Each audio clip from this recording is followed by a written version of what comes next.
well, happy Friday, everybody. Welcome to Otaku Theater. What a way to put it. Well, you know, people are now going to be disappointed when you do the face reveal and we're not in like kabuki. Oh, I think it's a classy affair. Talking about, you know, I'm here with you. It's always classy when I'm with you. It's always classy when I'm with you. It doesn't matter how many off-color jokes you make about Anakin? Yaoi paddles. Oh. Oh, that Anakin. Your Anakin rant the other day was nightmarish. Absolutely nightmarish. It was beautiful. It was a beautiful thing. Oh, my word. Hello, everybody. Welcome. Hi. Welcome to a live recording of Otaku today. Yes, we're talking about it like we've ever done one of these before. Well, you know, we've done a lot of podcasts. We have done a lot of podcasts. And so we're doing a special live recording today. We record together a lot. We don't record our podcasts together. That's pretty much like... I mean, it's an audio program. A BlizzCon only thing. Yeah. No, it's kind of an internet exclusive for the audio program. But thank you to the patrons over at supportourbromance.com that made today possible. Yeah, it was one of our goals for our Patreon-a-thon, which it is still technically September, so it is still going. We have 2 more goals yet to go. So thank you for hitting this one. But check it out, supportourbromance.com. A lot of the goals are like number of patrons based, so like the dollar level counts towards the goals. So thank you much. Everything good? I'm just it was grabbing onto the computer a little bit. I think it likes Nerve too much too. Oh, I mean, I like the Nerve logo. Yeah, it's a great logo. I gotta say, after revisiting Evangelion, I don't think I would say I like Nerve. Is this a DVD collection? Yeah, that's a DVD collection. Oh man. Oh God, look at that. That was my.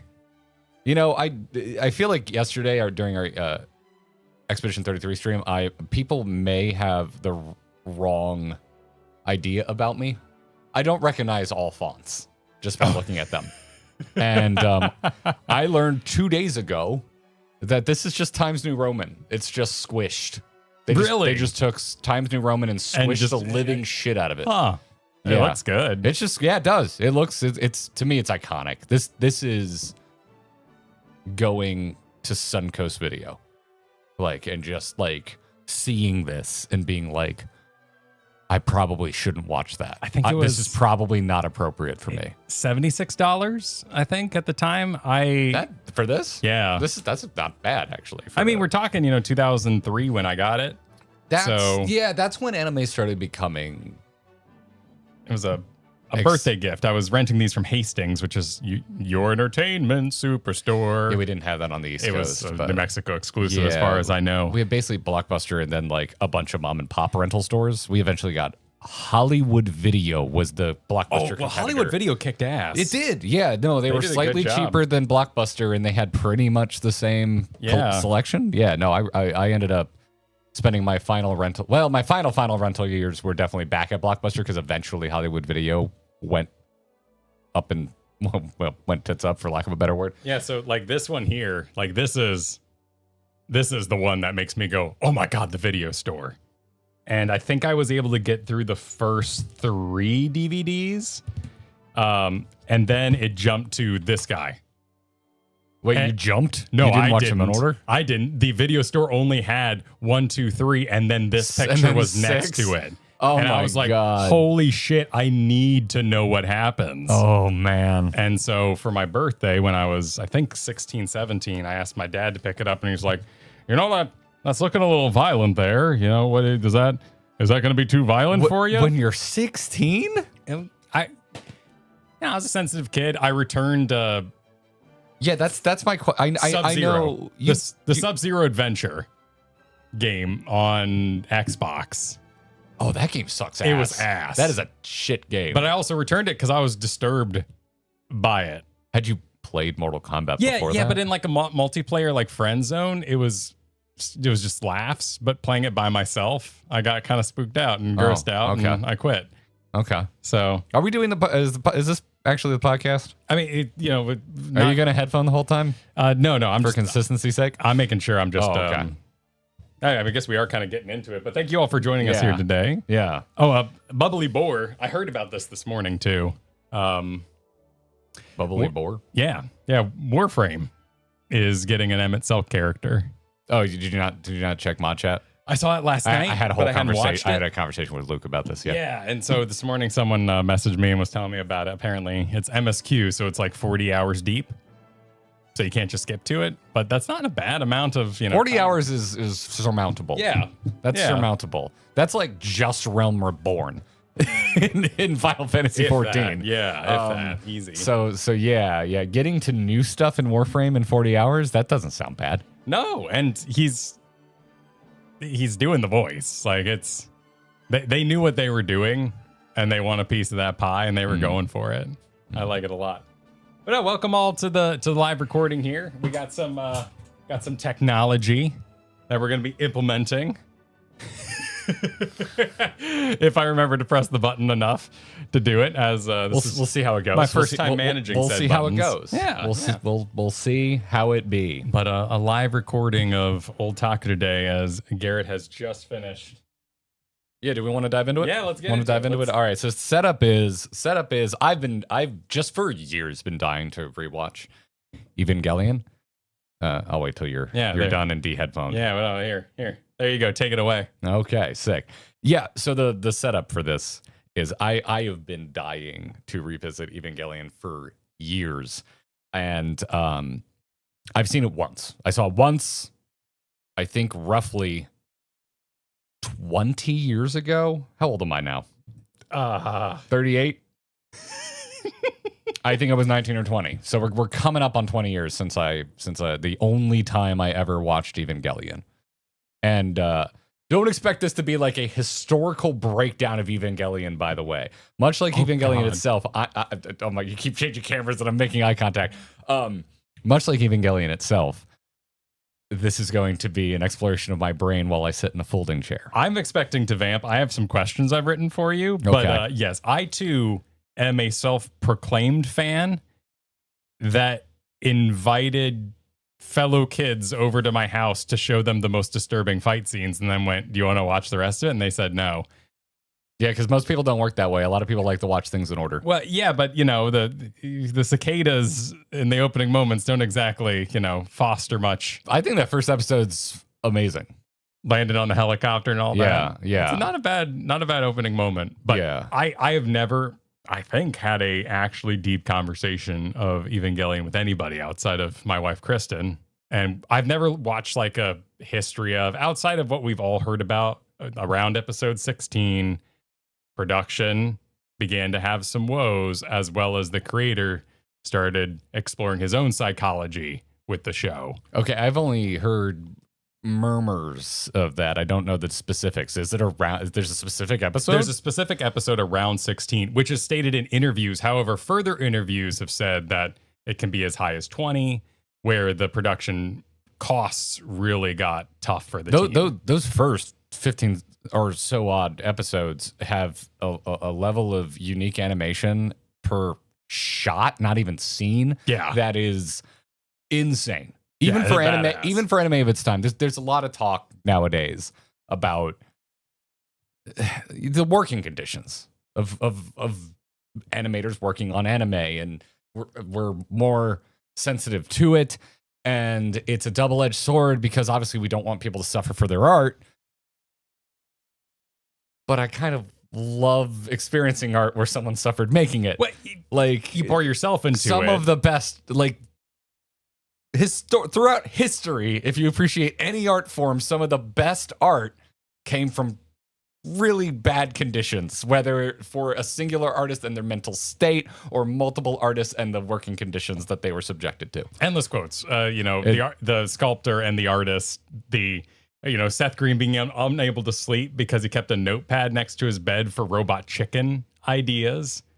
That is Seth Green. Yeah, sorry. I was like the Family Guy. That's not Robot Chicken. And because he was stressed because he was having to farm himself to keep the show going, to come up with enough ideas. Like that's, I mean, any creative work. Like that's your fear. That's our fear. All we do is play video games for the most part. Like, and so my understanding is very hearsay, as well as the interviews, much like Final Fantasy is a great example. It was going to be the final game they ever made. Well, not really. Well, kind of anecdotally, the final wasn't really final. It was because it was another, and there's so many different stories about how these ending episodes came about. When I was growing up and when I had this box set, the story was they completely ran out of money. And so he got out a blue marker and finished it himself. That was the story I was told. The story you were told, and you've never verified whether that's true or not? Well, this was like a Mr. Rogers has shovel kills kind of thing. Like around the playground, as it were. You can go to the playground when you were 16, but, around that time, there was a story that is what happened, that it got too expensive to even pull off. I have a story like that. That's why I started watching Fooly Cooly, which is probably my favorite anime. I love Fooly Cooly. I was told that it was the next project from the Evangelion guy after he went crazy. Yes, I heard that which is not true. But that's what I was told too. But there's some truth to it. An animator that worked on Evangelion, who studied under the creator of Evangelion, is the creator of Fooly Cooly. So there is Fooly Cooly has there. Evangelion provenance, but Yeah. it's not the same creator. But it's such a good story, so you want to believe it. It is such a good story. Like, oh my god, he went completely mad, so robots came out of a boy's head. It's the natural evolution. Instead of Sele, you have irons on the brain wrinkles. I did a tiny bit of reading up on the creator. I didn't make notes about it. It's not what I wanted this. I just wanted to talk to you about the show. It was my basis for this conversation. But I did do a tiny bit of reading, and the man went to therapy and got very introspective about his own mental health. And it seemed like a lot of that spilled over into Evangelion. And there's so many stories. One is that he found an American psychology book that wasn't very popular in the time in Japan, and he started reading that around episode 16 while production was failing. Okay, Chad, is that true? Chad, is that true? Chad, is this true? Can anyone confirm that? Because many rumors. Because the psychology aspect of this does feel extremely Western. You also...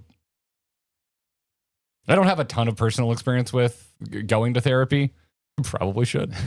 But what reading I've done about the teachings that have led to popular therapy options in the West, it seems to go hand in hand with Evangelion here. Well, later I got into Hellsing, which has a lot of Christian symbolism. And so that led me to look up Christian symbolism in Evangelion, which apparently he thought crosses were cool. That's it. That they're Lilith? That sounds neat. Like, apparently from the stories, the execution of any sort of Christianity in this thing, completely aesthetic, completely auditory. Just thought Adam, Nerve isn't like Adam's leaf covering his secrets. I never really... it's a maple leaf, right? I never really questioned why it's a maple leaf. Is it a maple leaf? It's a fig leaf. A fig leaf, yeah. It's a fig leaf. Yeah. And that's like a Greco-Roman censorship thing. God is in heaven, all is right in the world. I mean, it's freaky as shit. Like, it's a badass idea for the angels and all that, but apparently pretty limited in its dramaturgy. Yeah.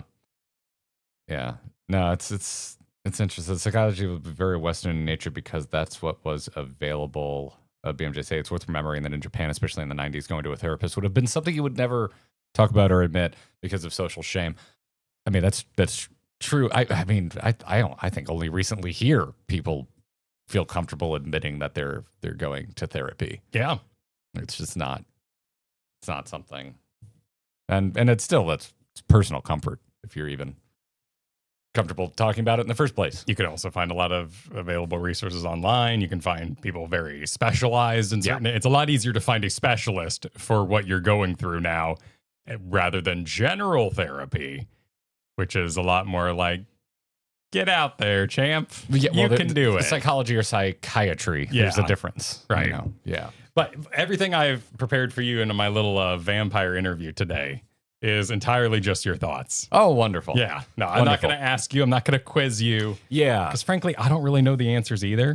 No, it's obviously there's a ton of like Evangelion explained type things I could go diving into. I don't really want to. I don't think Evangelion is the type of story that is meant to have extremely hard concrete answers. I know there's additional movies. I have not seen them.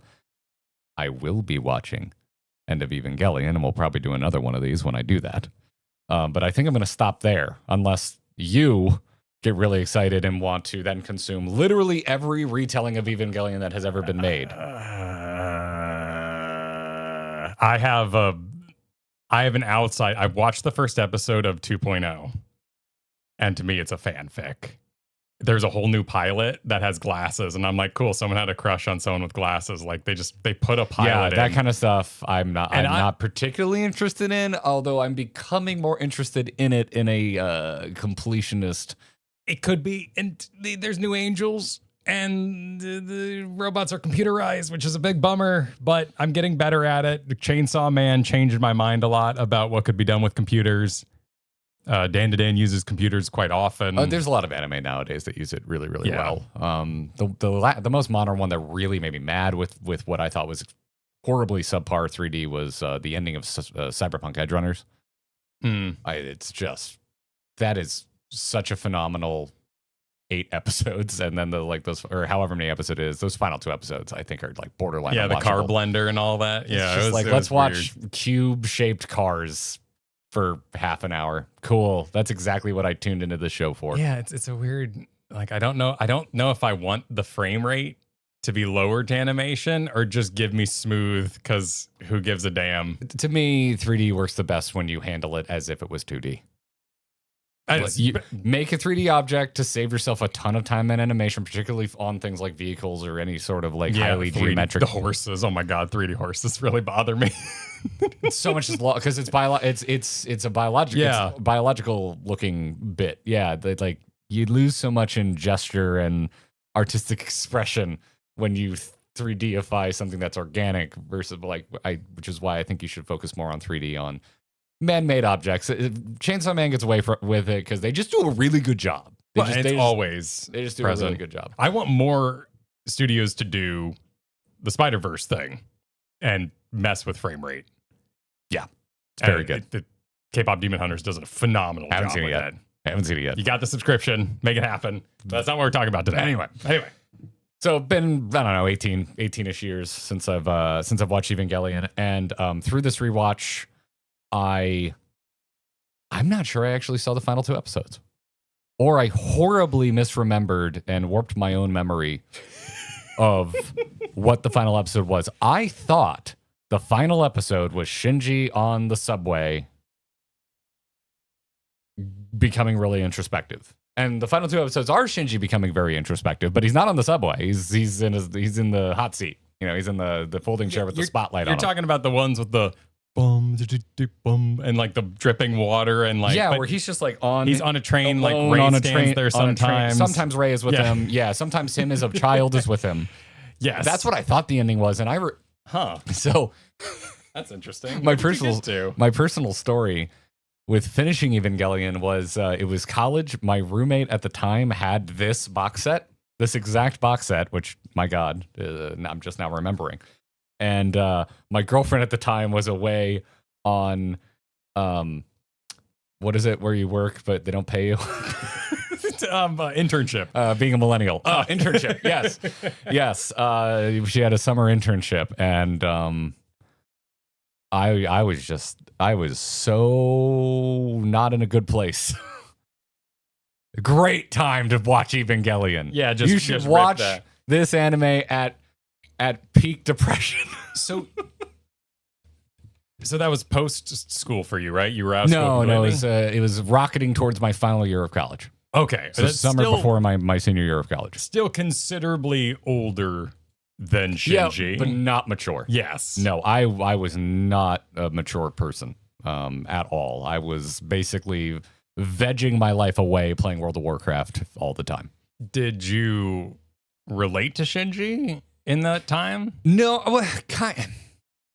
I found him really annoying until like those train scenes. So yeah, at a certain point, I think I had a similar response that a lot of younger men have to Shinji, particularly in the West. When you watch this, you're just like, you have a giant robot and you're surrounded by cute women. What is your problem? Yeah, what's your problem? Shut up. Like, and then when it started getting weird, I just remember kind of liking it, not understanding it, but kind of just liking it and thinking it was cool and almost just textural. Like, it was, to me at the time, it was abnormal storytelling that I had never really experienced. And so that I was really curious to revisit it now, because I was really curious, like, is it going to hold up? Am I going to like it? Am I going to watch it and be like, oh, this is like such like a sophomore attempt at a psychoanalysis?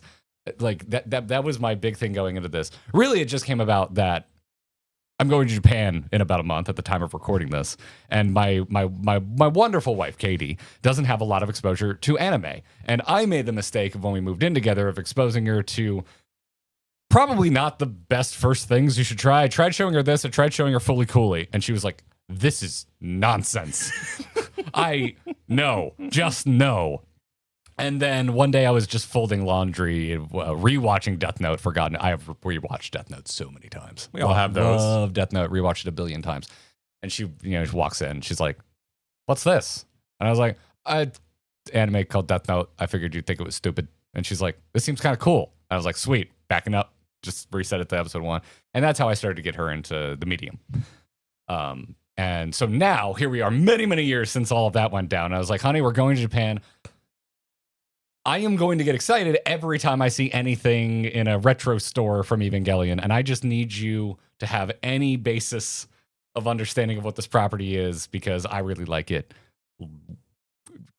Can I please just ask you to sit through 26 episodes and a movie?" Because I haven't seen the movie yet, and I'm really excited to see it. And so she also went on this journey with me. Were you watching Death Note at the time when you first saw this, or maybe it wasn't even out? What were you watching at the time? I think I had already seen Death Note before I watched Evangelion. I've watched plenty of anime growing up. So yeah, I know you watched Dragon Ball Z and all that kind of thing. I was a huge Dragon Ball Z fan. Pokemon was simultaneous at the same time. I was literally playing Pokemon on the Game Boy when we got the 4Kids dub of Pokemon and Dragon Ball Z. Oh man, what a mess that is. But I was the perfect age for Toonami, and I had Cartoon Network, and I would it was appointment viewing. For years there, I would go home and I would just watch Toonami. Slightly before that, though, I started renting anime for Blockbuster, and the first thing I ever rented was I think the first VHS of Record of Lotus War. That's badass. So I saw that even before Pokemon or DBZ. That's freaking sweet. And then after that, I watched Princess Mononoke. And then after that, I don't remember what I brought home, but it was a bunch of shit that did not hit like Princess Mononoke hit, because, oh no, I may have watched the single greatest piece of anime ever. I still think Princess Mononoke might be the single best anime ever. I think outside of like the 4Kids, Yu-Gi-Oh's, Pokemons, and all that kind of thing, Digimon. Yeah.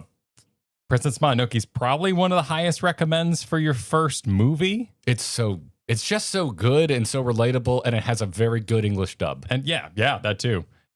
Which then kind of sends you down that path of Howl's Moving Castle, and not all of it's great. Some of it is. Nowadays you have more than we had. Like Spirited Away was later than I saw Princess Mononoke. I didn't see Spirited Away all the way through until like 2 years ago.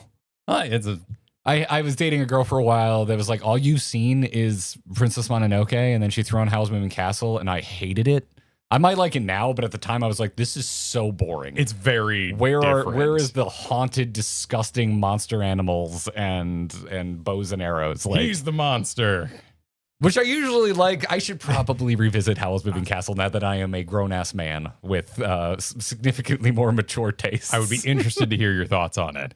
Yeah. And chat brings up Cowboy Bebop as most people's first recommended series. I started watching that. I think that aired on Toonami, so I started watching it through that, and then I didn't actually see it all the way through in order again until college. Yeah, I had roommates that were sailing the 7 seas, and it was the first time in my life we ever had like a home server hooked up. I think our Xbox 360 in the living room, we found a way to hook it up to one of our roommates' hard drives. Oh, it could open files, yeah. And so we would just watch all sorts of shit that way. That's how I found AMV Hell.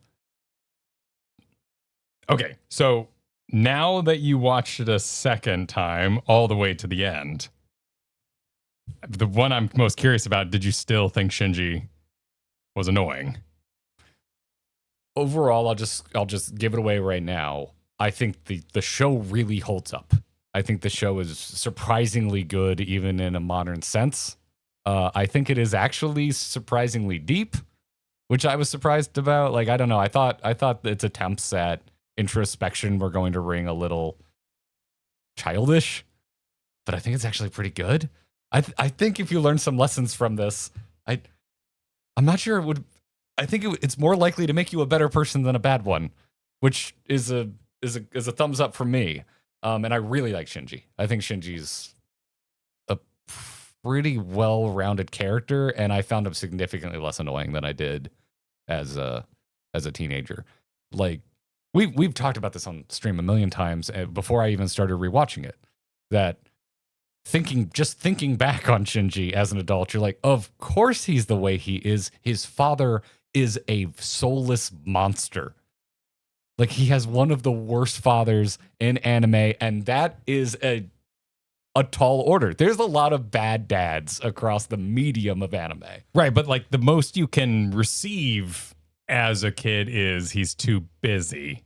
All that kind of subtext of what Gendo Akari's going with in the background just doesn't really land when you watch it. It doesn't get revealed until like the final 5 episodes. Yeah. You really don't, you really aren't exposed to the depths of this man's ambition until the final 5 episodes. Yeah, his quest. Yeah.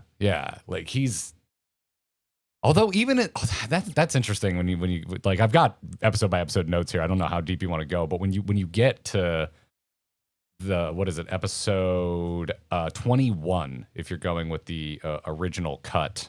I did subscribe to Netflix as I thought it would make just scrubbing through episodes easier for myself. The episodes don't match up perfectly, and it makes me angry. But episode 21, because every episode has 2 titles, the first title is The Birth of Nerve, which I think is actually gives you an idea of what the hell happens in the one. That's the one where the commander dude, who like is barely an important character, and then in this one episode they're like, and now he's in the hot seat and we expect you to care about him. Kozo Fuyutsuki. Oh, sure. Yeah. He's just always in the room with Gendo, and he kind of just seems like yes man. Who's Mr. Smithers? That is Mr. Smithers. He's like a Mr. Smithers. Yeah. But then in this episode, suddenly he's very important because he's being interrogated by Seely. The Shmi to his hook. Yes, actually, that's another great way to put it. Yeah, well, you see him on the train. He kind of has. You don't understand it as a kid because you don't understand the respectful corporate structure either. So like when they see him on the train, the fact that he's kind of a chill guy and talks with them on the train, it's like, oh, so he is cool. He's like a cool boss. They start to show that he has layers, that he feels, he actually does have some sense of protection over these kids in a way that Gendo clearly does not, unless it's Rei, which is funny because he has plenty more Reis where that came from. I don't know why he's so protective. But that whole episode is interesting because, Gendo still comes off in that episode in the flashbacks as an ambitious man, but there is some warmth to him. Not a ton. There's like a scene where it seems like maybe he had at least the capacity to be a good father. He's such his being a bastard doesn't end at being a poor father. No, not even close. It actually didn't even begin there. It began at wanting to build an Eva. Well, or in corporate climb, using he married Yui to get that position for social status. He takes her last name because her family is significantly more accomplished than his. That was completely like when I watched as a kid. Help me find the episode number just for reference. The one where Ritsuko hacks her mom's brain. Oh, that was a while back. I love that episode. It was so boring as a kid. It was my least favorite episode of everything. Even, Blue Marker, Shinji and the goo, kind of stuff. Oh, man. We're just going to seize and look for it here. When we edit this will this will probably not be included. Does anyone have that episode number? I freaking love that episode. Her mother. That's the. That's the Is that before one. or after the my least favorite episode? Okay, so is that your least favorite? All right, It was. Okay. Yes. My least favorite episode is episode 10, the magma diving episode. That episode is so dumb. Oh man, That one hits different as an adult is because 13. yeah, magma. That is dive. yes. My note is the big Ritsuko episode. We got our first real admission of using dead people's minds to power nerve computers is my note. Yes, Because Ritsuko talks about how the three banks that make up the Magi are like her mother's brain or personality split amongst the three pillars that she thinks of herself as. yeah, great freaking episode. You get such an insight into what happened to the adults in the room, the relationship of all the kind of terminal workers, and they look like they're just hacking randomly during all the Eva fight scenes, but they're supporting the AT fields and supplying power and pulling up Google Maps and whatnot to help out. Yeah, that one had completely different meaning for me when I looked back as an adult. The one you bring up, the dive, the magma. Like you could cut that episode, and I don't think much would be lost. Visually, it's just boring. Yeah, There's not much going on to look at. The dive suit is not there in an anime full of some of the most iconic designs in the history of the medium. That dive suit ain't it, dog. when I watched this as a kid, I was rooting for the Shinji Asuka matchup a lot, and that episode was very reinforcing of that with how he catches her as the cable breaks. So And between the two girls that are of his age, I think that's the only one you're allowed to root for. well, the other one's complicated, but thank goodness it's fake. Like we don't need to worry about it too much. Yeah, unless you're, I don't know, really, unless there's some pair-ups in Game of Thrones that you Or just rooting for think are rooting nonstop, for yeah. instead of finding it a recoiling thought. I mean, it's overall just a odd match in the first place. I think Shinji needs somebody to get him out a bit. I don't think he should be hanging out with Rei in her apartment that's full of bandages in the first place. It's just not a good match, even if we avoid all the reveals later on. Yeah. But, it's like my favorite episode when I was a kid was the dancer episode, the DDR episode. DDR episode. Oh, where they have to sync up? Yes. I love that episode. Yeah, that's just good mecha anime. Like this is such a unique anime because there are episodes that are just exactly what you thought the show was going to be and not what the show is.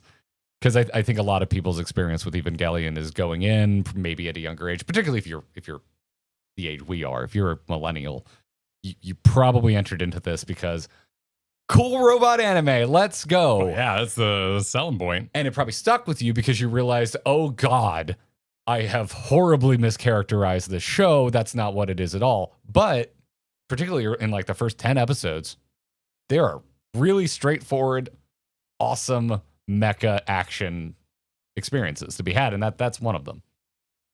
Except for you have to get through the second episode.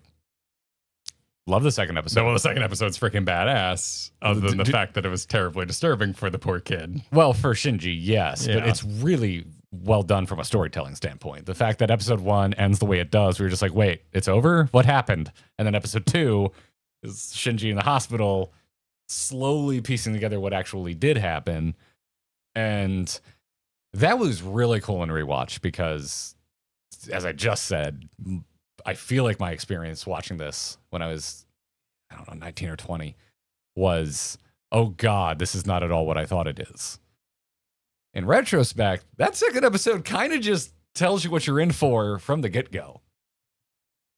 I just love the flip. This is one of my favorite shots in any media ever. Him doing a straight up flip onto his face. It doesn't really do anything in the end because he just gets kind of squeezed. But, as revealed later, motherly berserker love, breaking arms because you broke mine. Freaking badass. The sound effects, the cross lasers. It's so The cross is it even it's like an explosion made of lasers. Yeah. Like the cross happens after the impact, and then like it comes up and it makes a sign of the cross. But there's also the blast that goes down the streets and then crosses on the ground. That's like a full on explosion. Yeah, that makes a crucifix with intersections, which is also very cool. Also, I love and this is to just put a cap on that episode is like the moment that Evangelion goes berserk. And the fact that it is told through a storytelling device through Shinji's own memories and inner thoughts, it tells you everything you need to know. It warns you the show that you're watching in the second episode. So that I thought was really cool. This is the first time I really kind of got excited about my rewatch experience. Where I was like, oh, it's not being coy about what it is. And I never knew the angel names growing up because who was I going to talk to about them? Did they even mention it in the show? I think it might be on the screens or something. They never in the seize background. on it. Yeah, it's never a major point. The show doesn't seem interested in the name of the angels. I do have notes for all of them because Satchel. Going through wikis, it's very easy to categorize them that way. I do think that first angel is the most memorable. It's so iconic. I love his flight. Like, it's so casual and doofy the way he just kind of like wills himself to extendo jump a short ways over a mountain, land on top of a helicopter. He's so cute in a horrifying way. Yeah, but it is probably my favorite. Is maybe my second favorite angel design. But that's another thing that's letting you know what you're in for. It looks like an Evangelion. It's a slender, lanky, bipedal design, and not all the angels are that way, but there's a really, really clear mirror between EVA Unit 1 and that first angel, which isn't even the first angel, by the way. Did you know they were numbered and they don't start at number 1? Yes, I'm aware. And they're yeah, Sachio is the third angel because you have Adam and Lilith being precursors. And then there's other ones that they added that I'm not going to cover because those are in the movies. I think they redid the number structure for that particular thing. Is that why they're numbered the way that they are? I figured just Adam and Lilith were 1 and 2. I think but that's the 2.0 thing. So I don't know if that was planned for or if it was kind of I'm okay with that. I mean, the original show doesn't even care about numbers. It's not like the third angel. Nah, like the numbers they're obsessed with are the numbers of the units and the third children, fourth children, second children. Why are we going plural? It made me think that they were third children because of the third round of children pilots, because I didn't remember any of this. Well, I didn't put together when I was a kid that his school was the farm for these kids. Oh yeah, I mean, there's an episode where they admit that. They straight up say that, but the adults are talking, and my brain would just turn off every time the adults were talking. That's part of the storytelling. Actually, let me just take a quick break because the power strip is not on and my laptop is dying. Oh, well. Oh, you gotta press the button. You plugged it in, but the button wasn't pressed. Ramel is best. I live in a child-free home. All of my outlets are constantly powered. So, what was I gonna say? The school full of students. Yeah, I mean, the way Evangelion tells its story, like, there's so many really important pieces of information that they mention once. And like, there are multiple points in my notes where I just wrote, "Fuck you, keep up." Like that feels like Evangelion in a nutshell. Like the first mention of Adam is oh my God, what's his name? Who's the dude with the ponytail and the scruffy? Kaji. First mention of Adam is Kaji handing an embryo to Gendo and saying, "This is Adam." And then it's just like roll credits. And I'm just like, that seems important. What is happening? Yeah, the whole Kaji plot is really hard to put together because it's happening in the background of the final episodes. You almost have to assume. There's a lot of assuming. Yeah. Like the show never confirms who kills him. What the fact that he shot and he says it's you. What took you so long? Shot. Cut to Misato. I'm like, did Misato kill him? That's the popular theory in this house. I've never looked it up online, but that's what I choose to believe. Yeah, but her being so sad about it, and she also wanted her own. It makes no sense for Misato to kill him. Is my point. Being sad. Oh, you could have killed him and be sad about it. That's perfect. You could have that reaction, but she wanted to know the truth about Nerve just as much as he did. Why would she kill him? Sense of duty. That's Ritsuko, and even Ritsuko denounces her sense of duty by the end of the original 26 episodes. Well, and Ibuki's kind of the one, the short-haired technical one who is losing her mind all the time, kind of grabbing her head at the desk. Oh, she's barely in it, but she kind of character. embodies. She's the audience insert of, man, this is effed up. Like she's the one barfing in the background and crying all the time. Yeah, because like he's basically, is he going rogue or is he a double agent? Because he was feeding information to Celia at some point, wasn't he? Yes, yeah, he is. I think my understanding and how I remember it is he double crosses. He is a spy for Sele that then pretends to work for Gendo, delivering Adam. Is it even Adam? I don't think there's an Eve. Well, no, there's a Lilith. Yes. And they say Adam is the giant figure stabbed to the cross in Terminal. Well, that's Lilith. Dogma. Lilith is the one stabbed. But you don't learn that until like the third to last episode. Right. When Adam, as an angel, but also a Yowie boy, walks down there and is like, this isn't Adam, this is Lilith. Well, but then when Adam exploded, he turned into just a little guy for transporting in a briefcase. That's the part I'm not sure of, and I don't want to dive the depths of wikis because I'm wondering if End of Evangelion explains it. And there are some explanations that'll help you put some of that together. Okay. And I'm excited to do a rewatch because I watched this about 3 months ago, but I didn't do the end of. Just for fun. You're not an EOE fan? No, I think it's badass. Okay. It's friggin' badass. Sick. But I was more interested, honestly, to listen to it in Japanese for the first time. And some of the language changes are really dramatic. Really, they're super subtle. You kind of have to be a super fan. At least I've watched it a bunch of times, maybe not absorbed the outside. I'm already excited to watch it again. I don't think Katie is. She, at the end of all of this, she's just like, there's just dead, like credits are rolling. There's dead silence between the two of us. And I look over at her. So we kind of have like an L-shaped couch. And so like I'm laying on the longer section because I am a long man. And she's laying on the shorter section. And she's just got like a pillow prepped up. So if you could just imagine, it was this camera, this angle of my wife. That's an ending, I guess. That was her. It sure is. That was her review. It sure freaking is. And it's valid. It's so valid. I think a lot of people, I think the first time you watch Eva, I would be so surprised. Unless you're older, maybe, but even then, I mean, Katie and I are the same age now. So her first experience was as a much more mentally developed individual, but it just goes a mile a minute. Well, it's a fascinating rewatch in Japanese because, in particular, there's moments like when Gendo's up on high telling Shinji to get in the robot, which is the classic, I'm your father, Luke, it never happened, you get in the robot, Shinji. But one of the things he says is, in English, as he says, I have a use for you. And you're like, Gendo, you bastard, come on, be cool about it.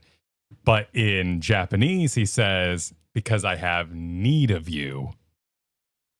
And that is a hair split. But it's a pretty interesting change of language.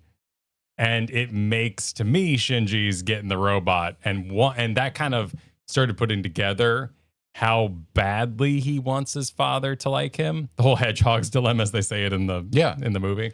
Yeah, which he eventually gets past. Yes. But there's that scene where, Masato's drinking a beer at the table, and he's like, you know what I think? I sure think that all I want in my world is my dad's approval. And we all in the audience go, no, that's not what you should want. But it's a multifaceted show. It's very easy to get lost in the weeds here. So we said what our least favorite episode was. What was your favorite? Let me scroll. Let me think in silence for a moment.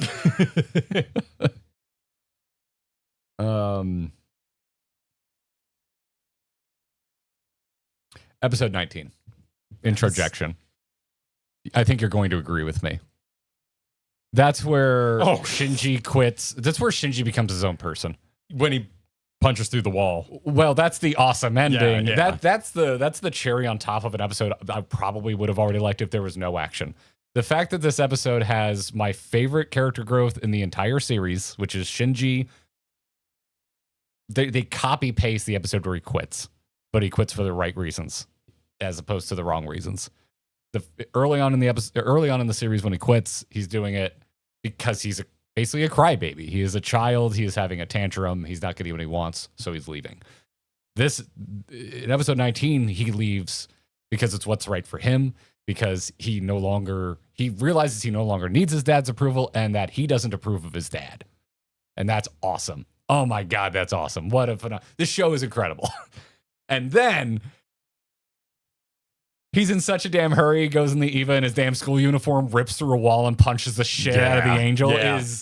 And they'll launch the elevator, and just the edit of the hand smacking the button and then immediate cut to the rockets, him grinding the face. Yes, when go up the elevator. Oh my Jesus! The cheese grater of cheese grating the face of an angel on the wall of the Evangelion launch elevator is the single coolest piece of action in the entire series for me. Zerul is old paper hands. Yeah, not my favorite angel design, but it's my favorite fight scene in the entire series. I love his lack of emotion, that kind of smile, and just when he's just slamming the core. Over and over again. And that's the first episode you get to see the core on Ava Unit 1. Yeah. He actually gets through there, and you get to kind of see the biological material kind of give way to the damn near looks like a heart. I was so excited for him to eat the engine, and then nothing happened. Like the series starts ending. They're like, that's interesting, but that's not the story we're here to tell. He's taking it into himself. And I was like, oh my God, he's going to be able to work without a battery. The next episodes are going to be completely badass. Yeah. We get to see Unit 1 unleash. I mean, I guess he uses it to fight Adam in Unit 2. He does take use of it. If it is Adam. Kawaru, I think. You're talking about the... Yeah, I think of him as Adam, because don't they at some point say that he was made using like Adam's soul or some shit? It's Kawaru Nagisa. The fifth child, the final angel, angel of free will. I don't know. I never pictured him as Adam myself. He mentions, or Seeley mentions to him that that's why we made you from Adam or something. Translation pending on which version you watch. And that's where they're forcing the convergence.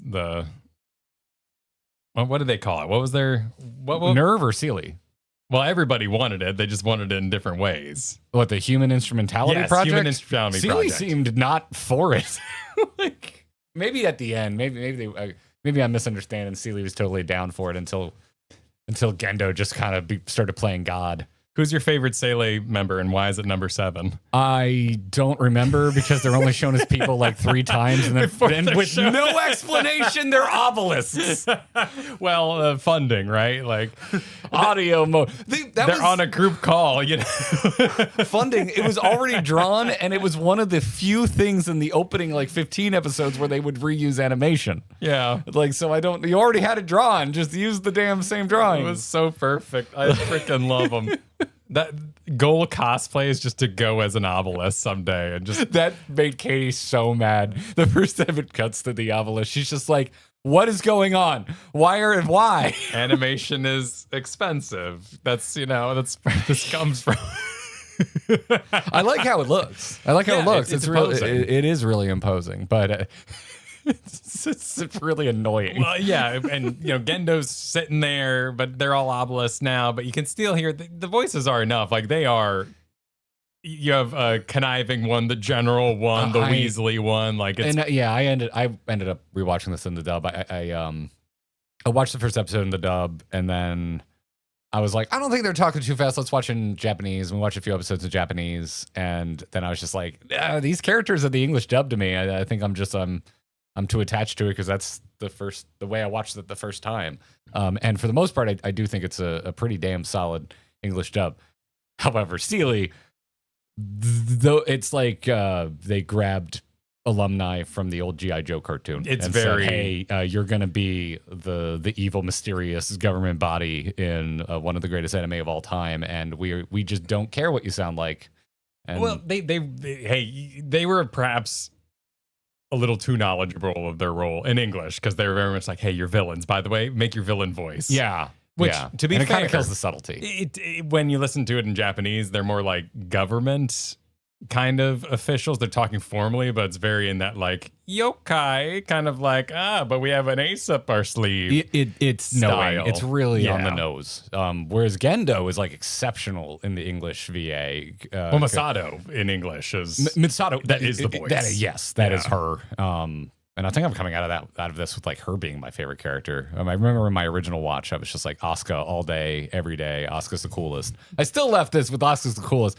I pushed all of Asuka's trauma out of my head. I didn't remember any of that. And it's actually, it's like legitimately disturbing. I watch a lot of messed up shit. So I figured this show I'd go in. I really thought I was going to revisit this and overall like it, but feel like it didn't have the depth I remember it having. And God, no, not at all. It is actually as dark as I remember it. Darker in some places, like with Asuka. And there's a lot of depth here. Yeah. Yeah. Well, she gets a lot of badass scenes, the fights in general, the jumping on the boats, like her introduction's awesome, incredible. When you're a kid, seeing another kid that confident is completely, it's why popular kids are popular kids. Like it completely blows you away with what you think a kid should be acting like. You're completely impressed by them. And I did the same thing. Like I never really bothered to note that it takes a mom and a robot to make it work in the first place. I mean, the whole series is mommy issues. A little bit of daddy issues. Yeah. But predominantly mommy issues. And I had we were drinking wine the other night and talking about Evangelion. Sounds wonderful. Yeah, it was a good time. I'm not going to expose. There's a reason this podcast isn't. I'm not going to expose her to trying to explain her interpretation of Evangelion to the internet. Like, it's just not a fate I would wish on my lovely wife. But we were just like, it's all moms, and I completely even missed like there's even shades of like motherhood with Masato. She basically adopts Shinji and Asuka. Like she's a character who clearly wants to shirk responsibility, kind of live her own way, enjoy life, and yet there's something there for her to, whether it's be mature or be a caretaker or just be responsible for someone. Like that was the final chair. I'm like, wow, it is really just all moms all the way down, literally and metaphorically. Like Masato, it's metaphorical. Literal, it's like Rei is Shinji's mom. And so is the Eva. And it's also literally his mom when the Eva goes berserk and saves his ass. And then he's literally like, it's so much so he's like basically reabsorbed into the goddamn uterus for a whole episode. Well, that is kind of, I think they even call it like the uteral capsule or something like that at some point. They refer to their power cord as umbilical. Yeah. And then the fluid they're in is just called like LCL. So, but it smells like blood. Yeah. They kind of have this. Yeah. It's oops all moms. Well, oops all moms. Random red shirt. Exactly. Well, and those minor notes, maybe because of production, but like when Shinji takes out the trash and he's the only one putting a bag out, they live in a completely empty city. Because why would anyone live in the place every angel goes and attacks? Yeah. Oh God, I forgot what a cool concept that is. A city that can lower and invert itself into a hanging city. It's a very cool idea. It's such good. It's like just good sci-fi. This show like really, it has everything, including just like the quintessential banger anime intro, like that intro song. Oh. Well, I mean, that's where that was one of my questions here. It's art. What'd you think of the music overall? Because obviously the opening song is iconic. We've seen, military bands play it. It's a hell of a piece. Everybody enjoys a good Cruel Angel's Thesis. Yeah, there was We watched some orchestra recently. For some reason, YouTube was like, "Would you like to see the Nintendo Orchestra play Zelda music?" I was like, "Sure." And then immediately after, recommended the Tokyo Orchestra plays the introduction to Evangelion, and it was amazing. Yeah. And they do like the full, like the extended cut, and then at the end, a literal marching band walks out onto the orchestra stage for the finale part of it. Because it's so because it works. Yeah, because so horn heavy, I guess you would say. It really works with the marching band. Yeah. I'll have to drop a link in our Discord because if you haven't seen it, it's exceptional. It's a really good cut. But the rest of the music didn't really stick with me.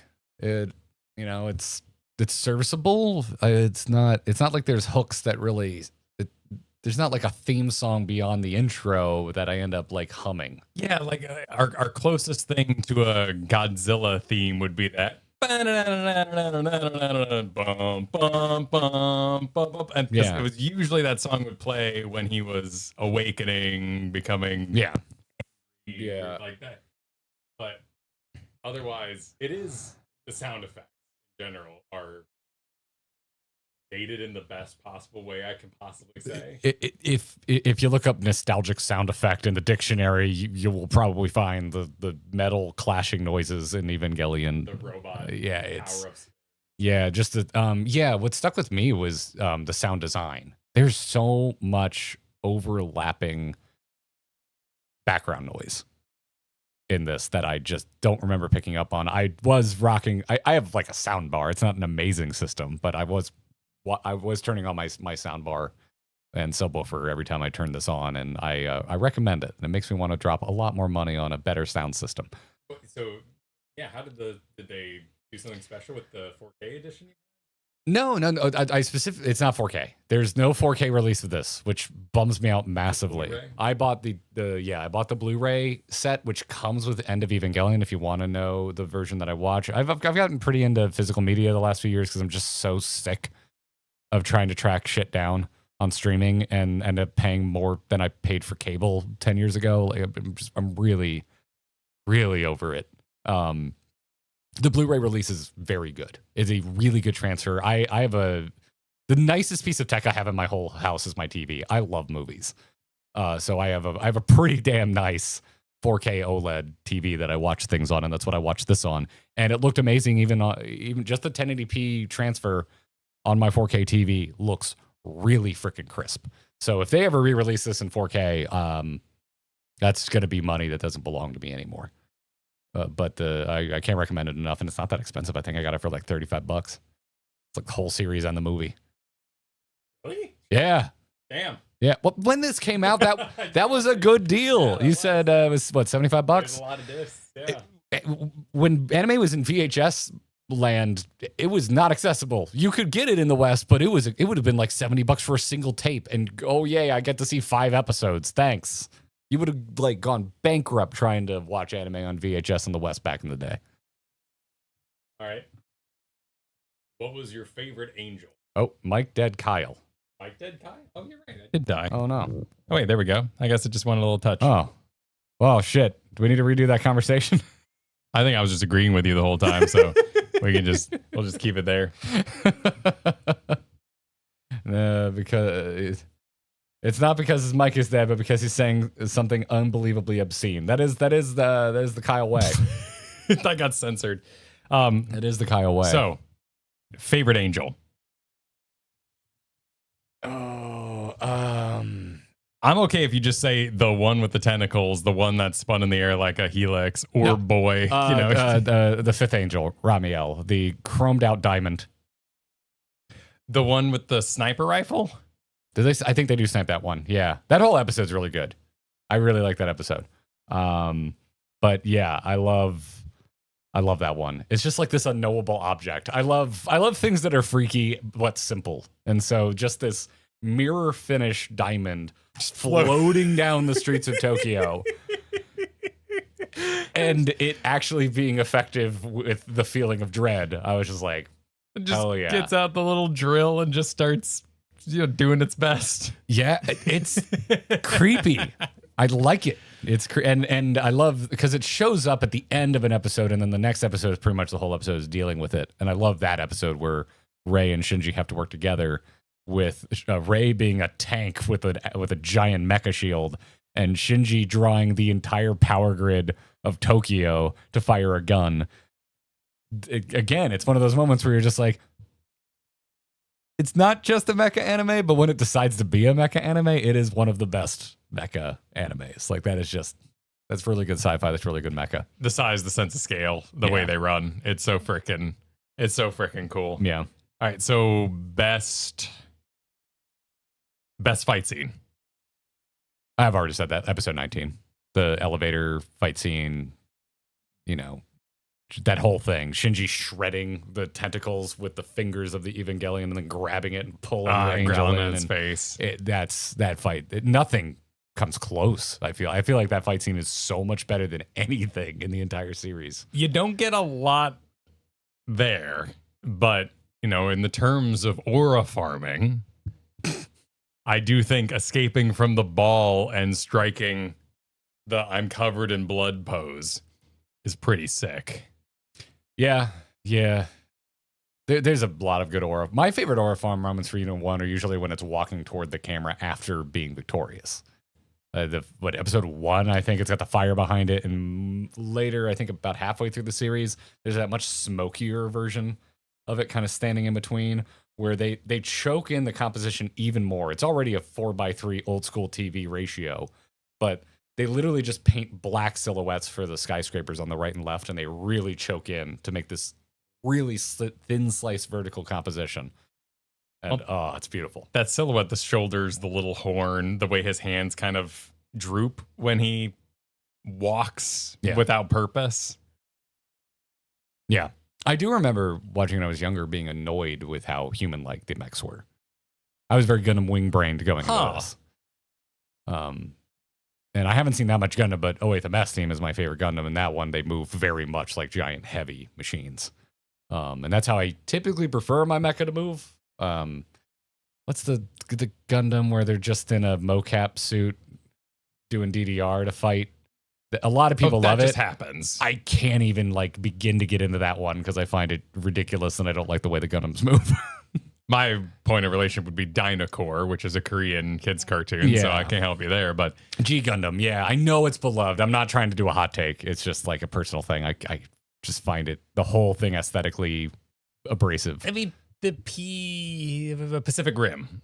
Yeah, Pacific Rim. That's how I like mechs to move. That was an in-betweener, though, because you have the extreme of I'm hacking this robot typing, which was like what I think of when I think of Gundam Wing. You got a keyboard and you're in a cockpit. And maybe you have like joysticks, maybe, but most of your time is being spent here. Yeah, loud and correct buzz. I know you love G Gundam. Yeah, but did you see the sequel? Because the sequel I hate for a lot of reasons. It's an objectively unwatchable movie, but the mechs in Pacific Rim 2 move like an episode of G Gundam. Like they're just fast jumping and spinning, and there's no weight. It's a nightmare. It's a Hollywood nightmare.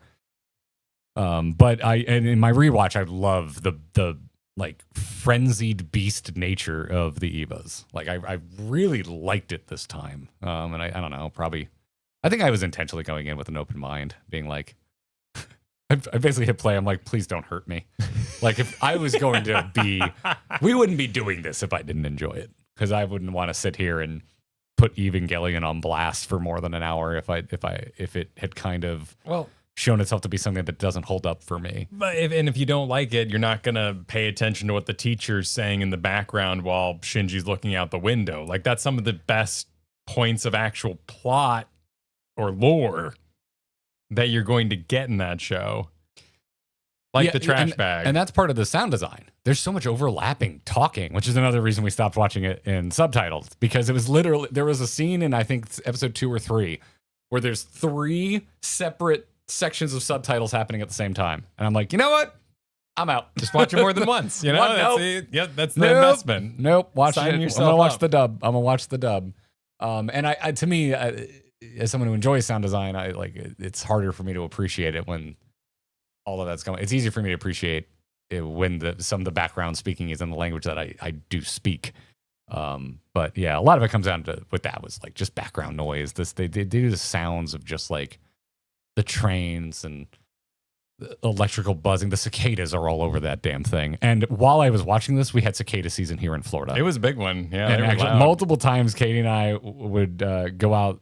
We would run before we watched, but we'd go out the day after we watched some Evangelion, and we'd be like, cicadas and Evangelion ain't shit, because they were so loud in our neighborhood. We have a lot of oak trees, and oh my, it was deafening one day, dude. But it was really cool, because some nights we'd be watching, and it'd be a scene, the cicadas would be doing their thing on the TV, and they'd also be doing their thing outside our windows, like simultaneously, and it was a vibe. Oh, we're huge nerds, so of course the cicadas were growing here. So I leaned over to Kristen and went, bong bong bong bong bong bong bong bong. So you know exactly. You guys are such weebs. I love it. That's fantastic. Second summer in Florida here, and y'all are adorable. So freaking adorable. Yeah. You said Misato already, but is that your favorite character? Yeah, I think so. I really like her. Favorite unit design? I'm still a Unit 2 fanboy. That is like the Ferrari of mecha designs. That's fair. Like, I mean, look at this thing. The orange arms, man. It's such a flex. It's so good. I'm stealing this, by the way. You can't steal that. That's Kristen's. Oh, okay. You can steal it from me. Kristen could beat me up harder than you could. I had Unit 1, but I played with it too much, and it broke like 7 times. So that's Unit 3? That's an Angel, sir. That's not an Evangelion. Well, I think it was the one that inhabited the plug. I think it was more of a hacker. The whole thing is a angel of sorts, just in restrainment armor. Oh, wait, yeah. What unit was the one that... It was this one. This was the one that What's the one that Shinji's buddy pilots? Yes. That was this one. That was that one? Yeah. Okay. That was Unit 3, which I think was made in America, so whoops. Well, 2 were being made in America and 1 exploded, and that's why they're like, get the shit out of our country. So Toji. Was it 3 or 4? Toji, I'm pretty It was Unit 3? Okay. Yeah. So Unit 4 exploded. He looks sick. It's just, he was evil and made a goo on the inside. Yeah, this gets into my car nerddom, because I see a lot of similarities between appreciating a good mech design and appreciating a good car design. That makes sense. I hate cars in the color black. The color black hides the curves, the body lines, like really dark colors on cars hide a lot of the beauty of the shape of the machine. And I think that's also what's happening. I think that's also what's happening here with Unit 3. And part of why I like Unit 2 so damn much, because all red is too much red, but they gave a pop of an even brighter color by making like the arms and a couple highlight pieces bright orange. I love the 4 eyes too. Yes, the 4-eye design is sick. It's a nice, and the sort of pharaoh-like chin, basically on all these. Though I really do like, well, I guess, I like this one a lot. I like Zero. Unit 0. Unit 0 is cool. I like Unit 0. The Cyclops look. Yeah, Unit 0 I like a lot in the same way I like in Halo. In the lore, there are helmets that are older designs, and it didn't really become famous until Reach. Because I can't remember the names of the Spartans, but the one that fights with a knife, he carved a skull onto the whole glass dome of his helmet, and it's supposed to be one of the older designs. I think it's like is it EVA? It can't be EVA, was it? Was that that an would be Evangelion pretty reference? funny. Halo EVA helmet. Oh my God, it's EVA! The whole thing's an Evangelion reference. No wonder I love why that helmet looks so much. Oh my God. Because Unit 0 looks like the EVA helmet in Halo, and dude. That's awesome. Yeah, it's also very astronaut looking in the Halo helmet I'm thinking of. But I just like the simplicity of Unit 0's head design. It's funny how there was that new game with the little girl chewing on hard drives coming out. What was that thing called? We Pragmata? watched, yeah. And then NASA Punk. It's funny how angular and anthemy a lot of designs are today. Yeah, I don't think of Anthem as being NASA Punk. There's not enough soft materials being mixed in. That's fair. They had a few capes, and they wanted to do the whole... You see it more, I guess. There are soft materials when they open up, because you get in and you see the padding for the pilot and that kind of stuff. That is very NASA Punk to me. So you're very cosmonaut kind of padding. Yeah, that's NASA Punk to me. Is a you have to have enough of a mix between hard surfaces and soft surfaces, but and then also exposed rigging is also very NASA Punk. But Unit 1 is just almost too cool for school, though. Is that your favorite, or is it Unit 0? I don't know. Because this man loves purple and green. I do. Yeah. I love hazard colors. I love bright orange. And orange. So why not Unit 2? Unit. This is all T-Rexes. Like, tell me your favorite dinosaur. T-Rex. Come on, you can come up with something more unique than that. Like a T-Rex, you're just gonna pick the coolest dinosaur there is. I mean, growing up, it was the T-Rex. Yeah. So now I'm more of like a Pachycephalosaurus man, or the one with the nutsack on its tail, Ankylosaurus. Ankylosaurus. Yeah, nutsack. What a way to put it. Yeah. So probably Dilophosaurus now. It's real Dilophosaurus were big. Yeah, or the Deinonychus, and there's all kinds of cool ass dinosaurs. Yeah. I really do like Unit 1 a lot. And it's iconic for a reason. Yeah, well, I just love the pharaoh chin, like the shape with the horn, the eyes with that little tiny red cut through them. The crow makeup, but they didn't go full crow. Like it's very subtle. Yeah, and the hazard kind of fluorescent green that they put on him. It's just a good look. Yeah, no, it's good. Yeah, no, and it's funny too because like I hate red cars, but I love Unit 2. Is it true that you still have to pay more for a red car? No, that is ever real. I don't think that's ever been real. That is so popular on listicles on car YouTube videos of like myths about car enthusiasm. And it's just like red cars do not cost more to insure. So it's probably actually the buyer of a car being the teenager or whoever it was that rose the price. Yeah, no, some cars do cost more than others, but it's usually the performance of the car. Like a V8 Mustang is going to cost you more than a 4-cylinder Mustang because they are involved in more crashes. But then you could also go find a car that's of the same power that doesn't cost as much to insure because not as many people have them and it doesn't have as long of a history of accidents. So, Anyway, I don't know how much it costs to insure an Eva. Well, a lot if Sele's complaints are. Oh, so yeah, because they keep calling him up saying, "Why you costing? Why are you costing us so much money?" That's a thing that I don't feel like holds up because you watch it now and you're just like, "I'm sorry for literally keeping your ass alive." I don't. There's something about that. It's the doom of the planet if they fail. And as dumb it is as it is, the beginning of Pacific Rim when they're building the wall and then it gets knocked over the next moment. There's something intensely human about like, well, we thought we could build. I thought it'd be okay. Do what we can. It's so perfect. Yeah. Okay, next question. So non-battle, are there any scenes that stuck with you?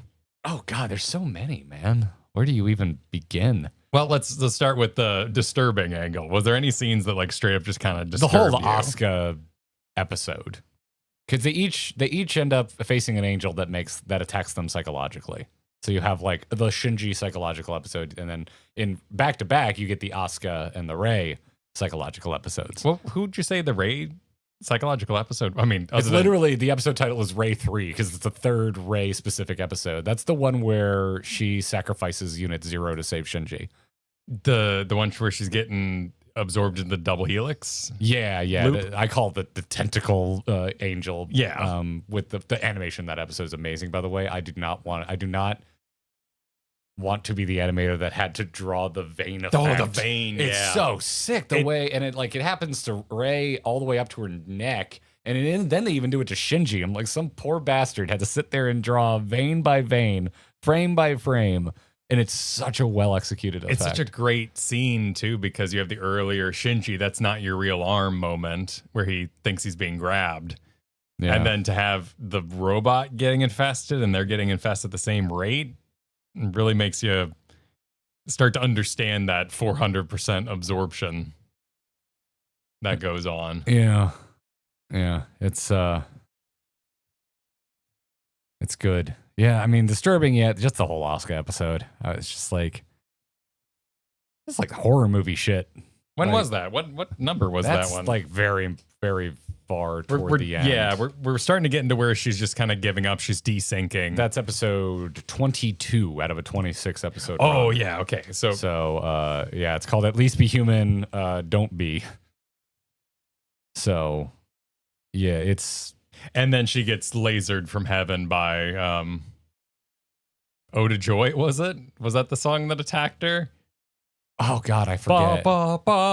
Yeah. Yes. Yeah. Just shining down from space. Classical music you're legally allowed to use. My God, that all was part of this, like, where is this going energy?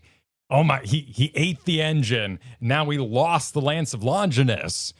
Where could this show be possibly going? This is going to get so crazy. You missed the important part, which is what the frick even is the Spear of Longinus? This is only the second time we've seen it.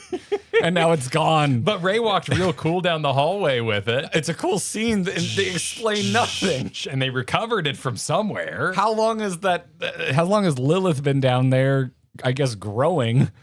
Because it stops growing when they plunge the spear into it. But then when Kawaru, I always forget his name, who's the final dude that's only there for an episode, but is extremely important. No, I think you got it. Kawaru, yeah. Okay, all right. Nagisa. Because when no, it's not him. When Rey retrieves the spear, it immediately grows like almost double its damn size. Lilith. To throw it, yeah. Yeah, it wasn't even Kawaru. It was Rey. It's a great, Oh, it's an awesome scene. yeah, splitting the clouds. Any other show would have had a 6-episode arc explaining what the Spear of Longinus is, and this show instead is just like, it's important, fuck you, keep up. And now it's, in space, And now it's and we gone. can't retrieve it. And I love that they make it close enough. Like, it's so needlessly specific. It's in orbit. It's like, you might as well have her throw it into the sun for as impossible as it is to get. I mean, if everything's planned out, it could be kind of showcasing the lack of funding. Like, it's right there. It's the year 2000. We should be able to recover this.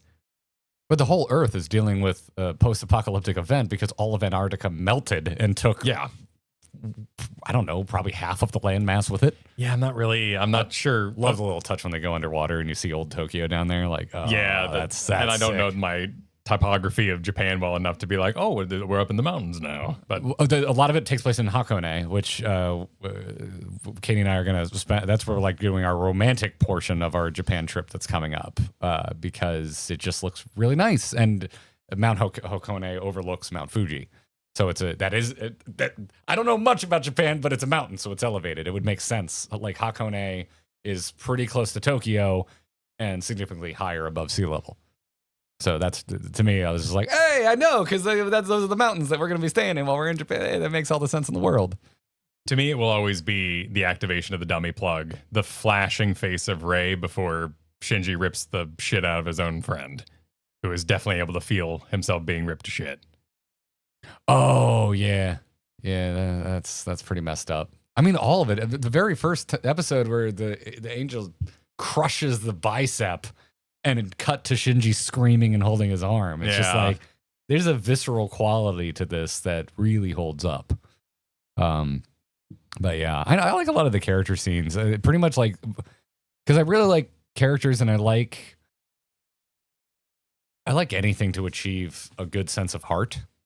And Evangelion really kind of gets away from like a soulful core by the end, because we just go so full into the psychological journey. But any of the scenes in Misato's apartment, like, they're all my favorite. Anytime, it's just when they're just hanging out, having the most unhinged struggle meal you've ever seen in your life. Breakfast beers, Pen. Yeah, I love coming Pen. out of the custom I refrigerator. don't think Katie would have made it through this show without Pen. Pen is a breath of fresh air. Pen, I think, kept my wife tethered to this mortal plane while watching this show. Well, it shows that Misato wanted to take care of something, even if she, was a bit negligent about it. Yeah, you can read into that. I like reading into it. I don't want answers. I read into that as like I think she feels like she needs someone around, because otherwise she will just devolve even further into squalor. Yeah. I'll I don't even really think it's a mom thing, but I think it's worth bringing up because there's so many themes of motherhood in the show, or just being a parent in general. But and how she reacts when Kaji comes back into her life. yeah, he's a fun character too, because when he first shows up, I was like, oh boy, that doesn't hold up in 2025 alert. My alarms are going off. And by the end, he's a really well-rounded, sympathetic character. Like him just cornering everybody in the elevators? Yeah, and whatnot? he's kind of lecherous. Oh, yeah. You know, Yeah. he's a creep. But it by the end of it, you learn that it was basically a love triangle. They were both into him. He was into both of them, but clearly Masato wins out. Well, and then with him being a spy, he was gathering information too. So Yeah. it's like extra. It's villainy beyond just being a flirt. And then he just loves his watermelons. How can I love that scene. That is one of my favorite scenes in what I think I've outed myself as my favorite episode. That episode 19 is it episode 19? Yeah, that all happens in the same episode. He quits Nerve. He ends up, the fact that he's watering his watermelons not that far away. Angel and Eva's are fighting is just like. And Ray, God knows what number, charges it with an N2 mine, which by the time we get to that N2 mine, I'm kind of like, can we just not do N2 mines? I don't think they work ever. They didn't work in the first. I think that's the last one we ever use.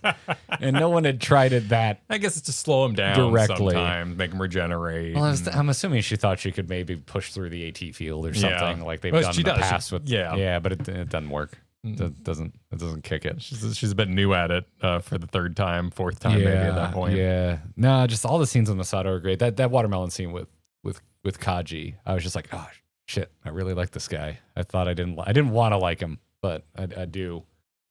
Katie was teasing me when he first showed up being a creep. She's like, oh, this is why you tie your hair in a ponytail sometimes. She loves that doesn't mean it. I hear that like every show you watch, the second that happens, she goes, oh, this is her why. favorite joke to make when things get weirdly sexual out of nowhere. There's her favorite joke to make. Oh, this is why you're sharing it with me. This show, the first time it happened, obviously, was everybody's favorite scene for their dad to walk in on is when Shinji falls on My dad actually on Rei. walked in on that. That actually happened to you. I actually was watching that as a rental DVD. And that's when my dad came in. Nice. And Perfect. I fast forwarded. Oh no, I rewound because I knew where I was going to a fight scene, and he was like, well, I could see how that would happen. And then he left. You got a cool dad. I'm not sure my dad would have been as cool about it. He was a big bring you snacks while you're video gaming type of guy. Oh, nice. But also, very much with the, you're watching the Pokemon Pikachus? Yeah, Dad. Sure am. Pokemon Pikachu. Yeah. No, my parents definitely thought anime was weird, but they just kind of didn't give me shit about it, at least. But I know they were silently judging. You could just feel it. Yeah. You could just feel it. Silent is a powerful tool. Well done on them. It's a choice you make. It was very typical American upbringing for me. Violence, A-OK. Sex, how dare you? Well, not a good segue, but final episodes. They go places. They're weird. They're odd. They're cerebral. Yes. They're textural. It's like, have you ever listened to like noise music or ambient music? Yes, all the time. Those two episodes, like, I feel like we wouldn't have ambient music. I feel like anyone who ever started making ambient music watched Evangelion, and I think it's the final two episodes' fault. I think that entire genre of music exists because some poor kid who was into music got to experience the visual form of noise. How did you interpret that watching it for the first time? Like, what was going on? I really like those final two episodes. I think cutting to anything that is actually taking place in the real world it did annoy me. Because it's like, why even bring up the Human Instrumentality Project at this point if you're not going to explain any of it? Because what's actually interesting is what they focused on, which is the mental exploration of Shinji and his interpretations of others, and eventually understanding how others see him. Well, the Human Instrumentality Project is integral to the "Do you want to be one with me?" repeated animation female characters flying at him. I get a sense that it is explained more in extraneous media. I do not think they explain what the shit it is in the 26 episodes of Evangelion. And I'm not even particularly sure they were interested in what it is. I think they were interested in the effects of these final 2 episodes as a result of whatever it is. Yeah, and the production needs. They talk about it being like an ascension thing, like moving beyond humanity as we know it. Becoming all one, turning into energy, like that kind of thing. Yeah. I get a sense like, do they want to just like go back to the primordial ooze? Well, there's definitely a soup like equation to this. Yeah, it feels like soup, but it does. They don't come out and say it. Well, all the guys are in the room and they're like, Gendo, we can't wait to be soup. You need to hurry up. Like, I'm so excited to be soup, you guys. Yeah, Eka in chat brings up the rapture. It feels it's just people juice Garrett. Yeah, I mean it is, but like I don't like why. Why would you want to be that? They never explain why they want that. I don't want that. That doesn't seem like anything anyone would want. Why would you want to be soup? And so that's the part where I'm just like, even mentioning the project is a needless complication to me. You clearly just want to explore the human psyche, and you did. And so I don't even cut back to Shinji in a chair. I don't care at this point. I just want to ride his brain. What'd you make of the false high school drama 10 minutes? Loved it. One of my favorite scenes in the whole show. Well, I needed one more just like kiss of heart in that hour of oppression. Like it's just nice. Like I don't really know what it means. It really just feels like a what if scenario. Like Shinji imagining his life having not become an Evangelion pilot. Shinji imagining his life with his mom still alive, probably. I think is because Eva's probably wouldn't have progressed the way that they did without was Yuri? Yes. Yeah, without Yuri dying.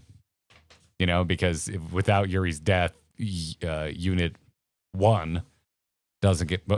Ray doesn't happen if Yuri doesn't die. Unit 1 doesn't happen if Yuri doesn't die. Yui Akari. Yui, not Yuri. Something's gonna... Sorry, unintentional. Yeah, man. It's to me, I just enjoyed it. It was just a nice little character piece. To me, it was a nice palate cleanser after Asuka's descent into catatonia. With I had an odd experience because I saw this all before Fight Club. So the whole I am Jax unresolved whatever, all those weird statements. I am Jack's colon, I get cancer, I kill Jack. Yeah, like all that kind of weird shit. It really kind of reminded me of the last episode of Shinji identifying who he was outside of others, the sense of self that they were exploring. Yeah. It's funny now because in retrospect, I'm thinking about Twin Peaks a lot, watching Evangelion, which you haven't seen. But Twin Peaks is, I find a experience best enjoyed without concrete answers. And I like that about Evangelion as well, and which is why I think any additional Evangelion content that tries to explain itself in a more concrete fashion will probably just annoy me. I think what's special about this is how bizarre it is and how the way it decides to tell its story, the way that it doesn't hold your hand. From episode 1, you were just thrown into it. Like you're the audience is Shinji in episode 1. It's just like, wait, what? You're having a child pilot a weapon of mass destruction. It can go berserk. What's happening? Like the whole thing is just keep up. They tell their story in the order that they want to, in whatever order they want to, from whatever point of view they want to, at whatever time they want to do it. And I really enjoy that about Evangelion. So do you think it's earned its right as a classic? Absolute stone cold certified classic. I don't think there's something akin to the Criterion Collection for anime, but if there was, this should be maybe the second installment after Astro Boy. You had one earlier, but I'm curious if you knew any references as you went through it. references. You talked about Halo earlier, and he had the EVA helmet. Like, was there anything else you were watching and you're like, wait, really? Santa has an AT field? I get it now. Santa has an AT. So, what is? are you not familiar with Santa has an AT field? I am not. What about my reaction makes you think I would know delightful. It's delightful. So during 2022, kids would go to get pictures of Santa, and they would include a screen in front of him to keep everybody safe. Because of COVID. And they would often put like frost or decorations on it, and it led to this long-lasting meme of Santa has an AT field. The kids can't break through it. That's exceptional. Yeah. That's exceptional. Well, the kids are the only ones who can. Exactly. It takes a kid to break through an AT field, Kyle. No, they're neutralizing it. They're neutralizing it. Yeah. Yeah, it's yeah, no, it's absolutely bona fide classic. It as I started this conversation, it holds up. Like, I think you should watch it. I think there's some disturbing elements that, particularly with more modern sensibilities, I think might really turn some people off, but I don't think it's villainous. Like, you know, you watch some things and you're just like, some of the sexual content comes off as just like really gross and out of its time. And there's some uncomfortable sexual content in this, but not to a degree that I find it's not like it's showing it as a good thing. You know, it's not condoning it. It's showing it as a character default. It's showing it as a part of a trauma or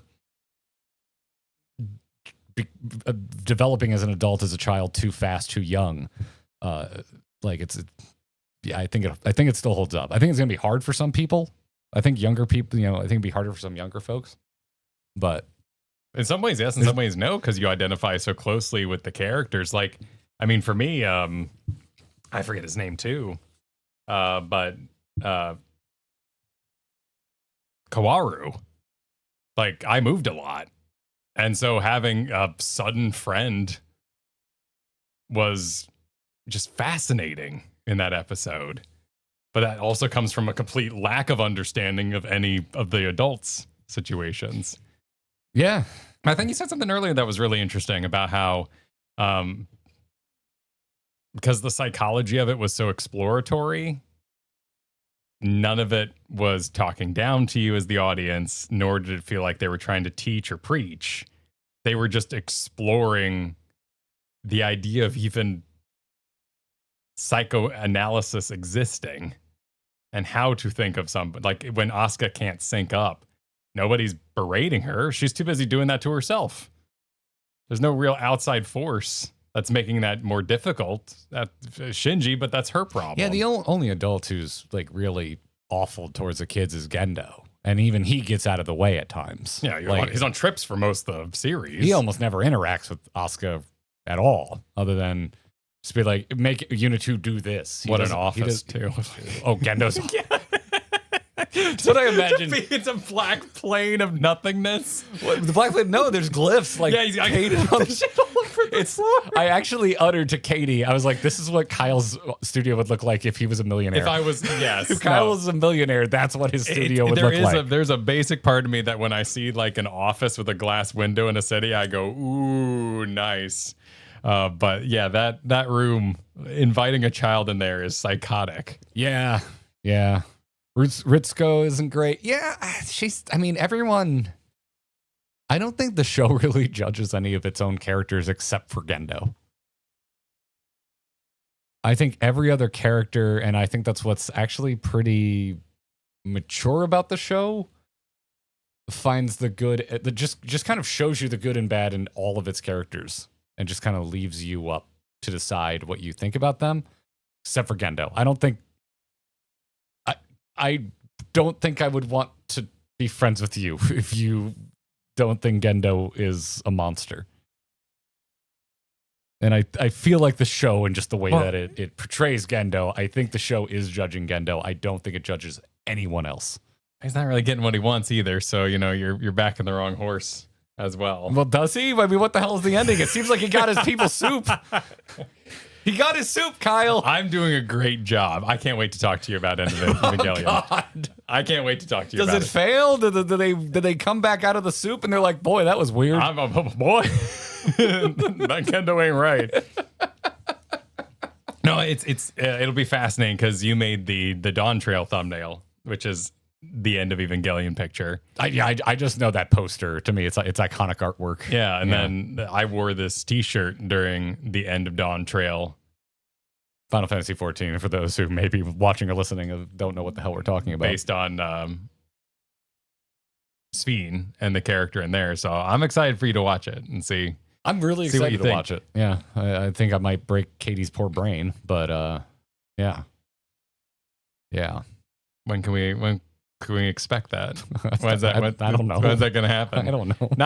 Next week. Next week we're doing. So thank you all for supporting. Next week we're doing the pool Q&A, the Florida Boys stream. Florida Boys.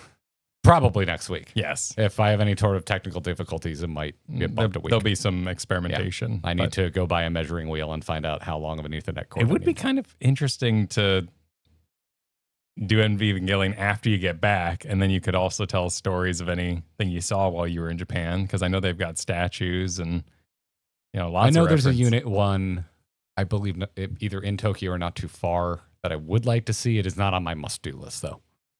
Fair. I'm more just like, I want to go to Akihabara, and I might come home with a few statues, and if I get excited about a purple robot, I just need Katie to have any sense at all why I care. Sort of general understanding. Yeah. So that's why I took her down this road. What questions are you hoping the End of Evangelion will address? Or is there any content you wish it would cover? Not at all. Wrong question. Because I hope I am more confused at the End of Evangelion. If I come out of End of Evangelion with more answers, I am going to be mad. I want it to be a proper acid trip. That's what I want. I want 2 hours of hostility toward the audience. Just pure hate. Yes. Disdain. Yeah, I want a hostile movie. That's what I want. I want everyone who worked on this movie for their goal in life for me to have a bad time.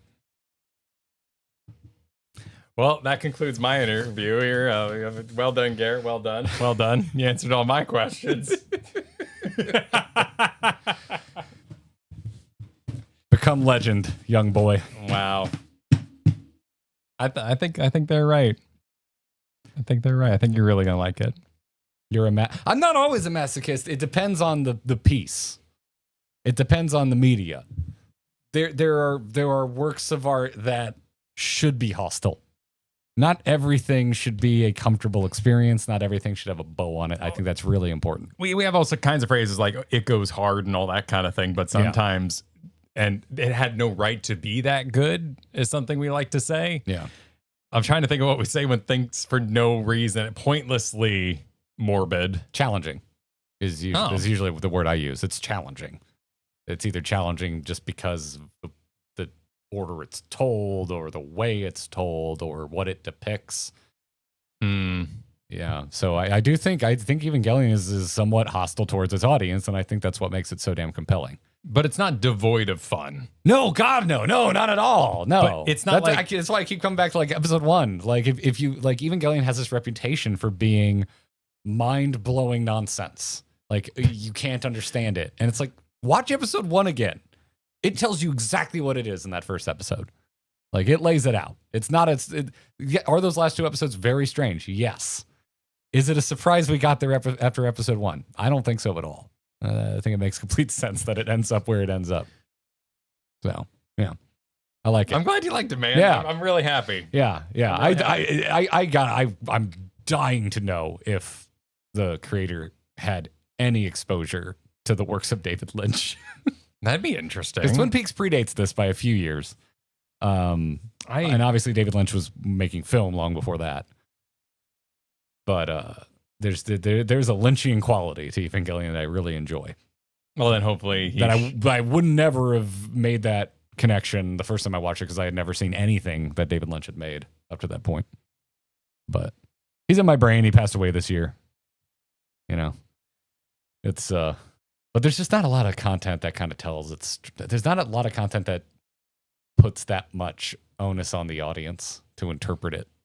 Like, I think, at least that I've consumed. It's like the works of Lynch and apparently Evangelion. And that's what I like so much about it. I mean, thank you for the congratulations. Congratulations. Congratulations. Congratulations. Congratulations. Thank you all.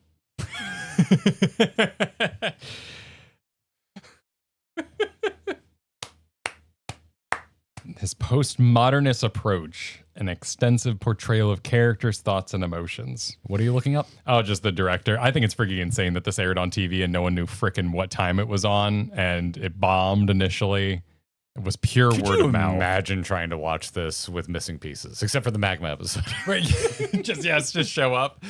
Yeah, just like you just start watching it like episode 16. Well, yeah, you just tune in, and all of a sudden it's episode 3, and you're just like, well, okay. What's happening? What is going on? I mean, the earlier episodes are probably a little easier to miss. Because you could see something. If you understand the concept of a mecha anime, you're like, okay, this kid is the pilot, and these are the mechs. They're fighting these monsters called angels. For me, I think the hardest, like, if you turned it on and it was just like completely batshit nuts, you'd be like, what is this? I have to know. But I think the toughest episode for me would be tuning in with the eyeball monster who's dripping slowly across the land. And it does that dun dun dun dun dun dun dun dun. The eyeball's dripping from space. We need to make sure the eyeball doesn't drip on us. But we gotta get out there and catch it before it drips too hard. And they're like, it's not dripping, it's falling. We have to catch it. Then they stab it, it just goes. The run would be sick, but that would be. Yeah, we're in full after show mode, by the way, y'all. Feel free to ask questions. Did we do a call for questions or anything? Like, there was some in the Discord. Oh, cool. We should pull those. I pulled a couple. KLG, thank you for the Gemma Super. Hello from the Polynesian. I know nothing of Evangelion and had to look up the poster. Now I see why everyone went crazy for Dawn Trail's end thumbnail. It's a beautiful homage. I'll have a tiki drink for you guys. I'm so jealous. I'm so jealous, dude. If it wouldn't take me 3 hours to get to Orlando, I would text you and be like, let's go to Susuru tonight. But by the time I get out of here and pick up Katie, it is going to be gridlock on I-4. If you can hit it 6 a.m. with the kids. If I got on the road right now, it wouldn't be too bad. It wouldn't be too bad. But Kyle's mic is off again. What's going on with your mic? Oh, I wonder. Oh, it is plugged in all the way, so I wonder if that cord's going. Yeah, we were using this as a auxiliary cord for you that would never get touched. So I wonder if this thing. I have had this thing for a while, so maybe this cord is. Well, thank you for going to supportourbromance.com. Fixed again. Yeah, that cord just must be on its way out. That happens. Thank you for whoever sent a bunch of emojis of red siren lights. Thank you, because I wouldn't have noticed, and we would have proceeded with a lot more of that discussion with your dead mic. I appreciate yeah. Oh, I love the warning hexagons. I think they're hexagons. Yes. Warning. Warning. Warning. Warning. And then closing all the freaking doors. Yeah. Like 4 times. Yeah. That's one. I want to do I want to go back through this when I can capture. I guess I could do it off Netflix. That'd be easier to capture. But I want to capture actual scenes from this, and I want to do a bit where it's just the art director telling the artists, no, I need a completely new drawing. We can't reuse this because, oh my God, those first like 20 episodes, there's just so much unique animation. Yeah. I started doing a bit while watching with Katie where I was just like, I'm trying to think of a good example. There's so many unique paintings of Tokyo where they go outside and they look at the city, and it's almost never the same painting twice. And every time I was just like, sir, please tell me we can just reuse one of the paintings. No. I need it at golden hour instead of dusk. Sir, dusk is pretty much the same. Can we just... No, you will redraw it. I need a bespoke painting. I have a question here. Beer can. Box of under it? What's this scene about? Beer can supposed to... What? The scene where shit naked. Oh, that's so funny. I think that's the loudest Katie laughed during the entire show. Iprix asked him, what was Oh, your mic's dead again. Yeah, you can just watch your levels. Man. Let's find out.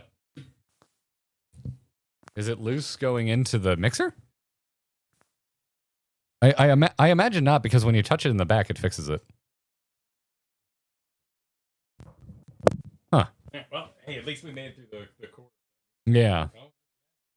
Wow, it's dead, Jim.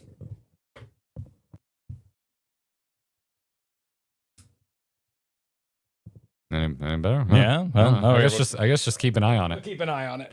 Yeah. Oh, there you go. Yeah, you could just monitor yourself now. Yep, that's the easiest way to do. Iprix asked, what did you think the final 2 episodes were going to be? I thought it was going to be Shinji on a train, because that's what I remembered it being, and apparently I just broke my own brain. Yeah. I was very wrong. I'm wondering if I ever saw them. I don't remember the clapping and the congratulations. I think you would. I feel like I would. I did watch it alone. Like, I borrowed my roommate's DVDs. I went into my room, and I watched it on my first flat screen TV, which was 4x3. It was a 4x3 flat screen. It was like this big. And that's how I watched Evangelion. That's a perfect way. Am I 214 brained, or was there a sweep of flowers in revealing the folding chair? What? Him standing up and saying thank you all. Did that room sweep with flowers or just color? 14 brained or 33 brained? 14. Because 33 has a lot of sweeps. Well, one would be petals. They're both petals, but they're different shapes. No flowers? No, okay. I don't think so. No, I don't think so. But yeah. Man, I want to go to the Polynesian. So all I can think about is how badly I want to go to the Polynesian now. Thank you, KLG Chaos. You've completely derailed my my line of thinking. I just want a Disney tiki drink. I can't afford to stay there, so sometimes when Katie and I go to Orlando, we just go hang out on the property and pretend we're staying there. Oh, that's real easy now with the bucket cars. Bucket cars? Yeah, the connecting the hotels to the parks. There's no. Oh, you're talking about the Skyliner? Yeah, that doesn't go to the Polynesian. That only goes to very, very specific. But if you go to Epcot hotels. or Hollywood, you can then go over to all like the pop culture hotels and just walk around and shit. Oh yeah. But Polynesian is just easier to take the monorail to transportation station and walk. It's not a long walk from transportation. So, welcome to the Disney. Polynesian. Welcome to the Evangelion Disney adult podcast. This is the cleanser, like the cleanser. Yeah, life show. will still be okay. Bubbly Boar, super off topic, but Warframe is about to have a character voiced by Emmett Selk. Oh, we talked about this. You got that one. Very excited about that. I'm very excited about that, actually. Like, legit. Normally, I'm not that big of a fanboy about things. Like, I don't play things just because I like a voice actor. I do really like his voice actor, and he doesn't have a huge body of work. No, other than the car commercial. I love the car commercial's hilarious because he sounds exactly like Emmett Selk. He's doing that voice up there. I wonder if it's just his voice. I've tried Warframe. I've never seen a picture of the guy, so I don't know what he looks like. I think I looked him up once, but yeah, I've played probably 30 hours of Warframe, but we're talking in 2014, so who knows what that's worth. Yeah, Kyle tried Warframe. My roommate in college, it was one of the last things I ever saw him install. Did that come out in 2000? How long has Warframe been out? A long while. It was always free to play, though. That's why I played it in 2014. That I'm aware of. It may have had a paid launch. That was kind of the... That can't be right then. 2013. Did it have some early access thing? I could have sworn I remembered him installing it. And it was on Steam, too. Maybe he was just playing it. We started playing... What was the TNA MMO with the action combat? Terra? Yes. You played that. Terra was the last MMO I played with my college roommates, not living together. We kept in contact for years, played a lot of MMO, because we used to play WoW together when we lived together, and then we jumped. We went to like SWTOR, we went to Terra. And the last thing I remember him getting really into hard was Warframe, and then I looked it up. I didn't play it, and it didn't grab me. But it's still going, and the players seem mostly happy. They seem very happy, yeah. And for a free to play game, it is definitely worth the price of admission. I didn't realize it was free to play. CBum27, couple supers from me, thank you. Anno used Evangelion music in Shin Godzilla. Oh, sure, that would make perfect sense. I haven't seen Shin Godzilla. I'll have to look that up. I also said the project negates the hedgehog's dilemma. Yeah. By the way, Sunday I'm doing a special stream. Katie and I are going to stream and just plan Japan publicly. Nice. We're going to take suggestions from Chad if you've been to Japan or if you know of anything. We finally locked in all of the prefectures that we're visiting. So we're going to, we figured it'd be fun now that we know where we're going to be, how long we're going to be there, to take more specific suggestions from the community. So, and if you're in the Discord, there's also, I started the Travel Japan text channel where there's a lot of just Japan travel discussion being had in there. I've been taking notes. You can hit me up in there as well. But we're going to be live Sunday night. After dinner, we're just going to go live and do some Japan planning.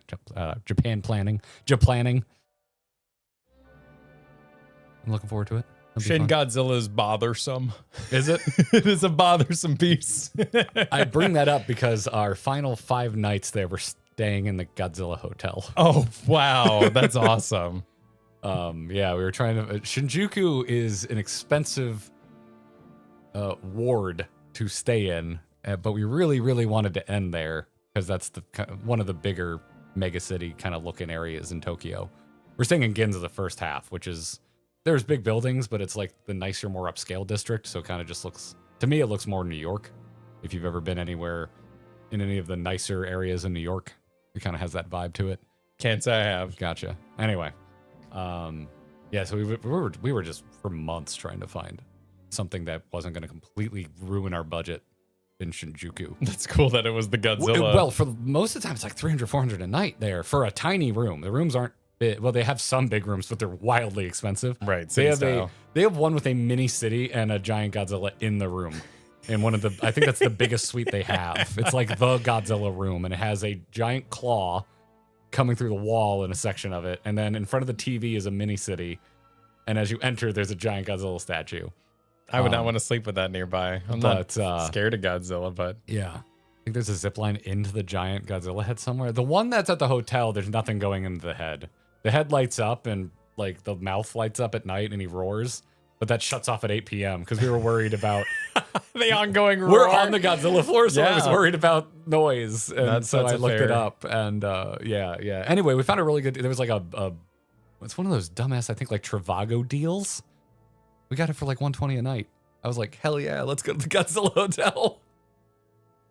So yeah, Christopher Clayton said, I'm Biscay, I'm a boss. What is that from? I believe when we were talking about soup would be my guess. I'm Bisque. We're back to We're already back to soup. We're back to soup. Let's all go back to soup, guys. I want to be soup with my wife. Maybe. Affluenist right now. Thanks for the super. What did you think of those one frame sequences like the elevator scene with Rey and Asuka? There's some fandom discourse around how late Eva uses them. It's effective tension to me.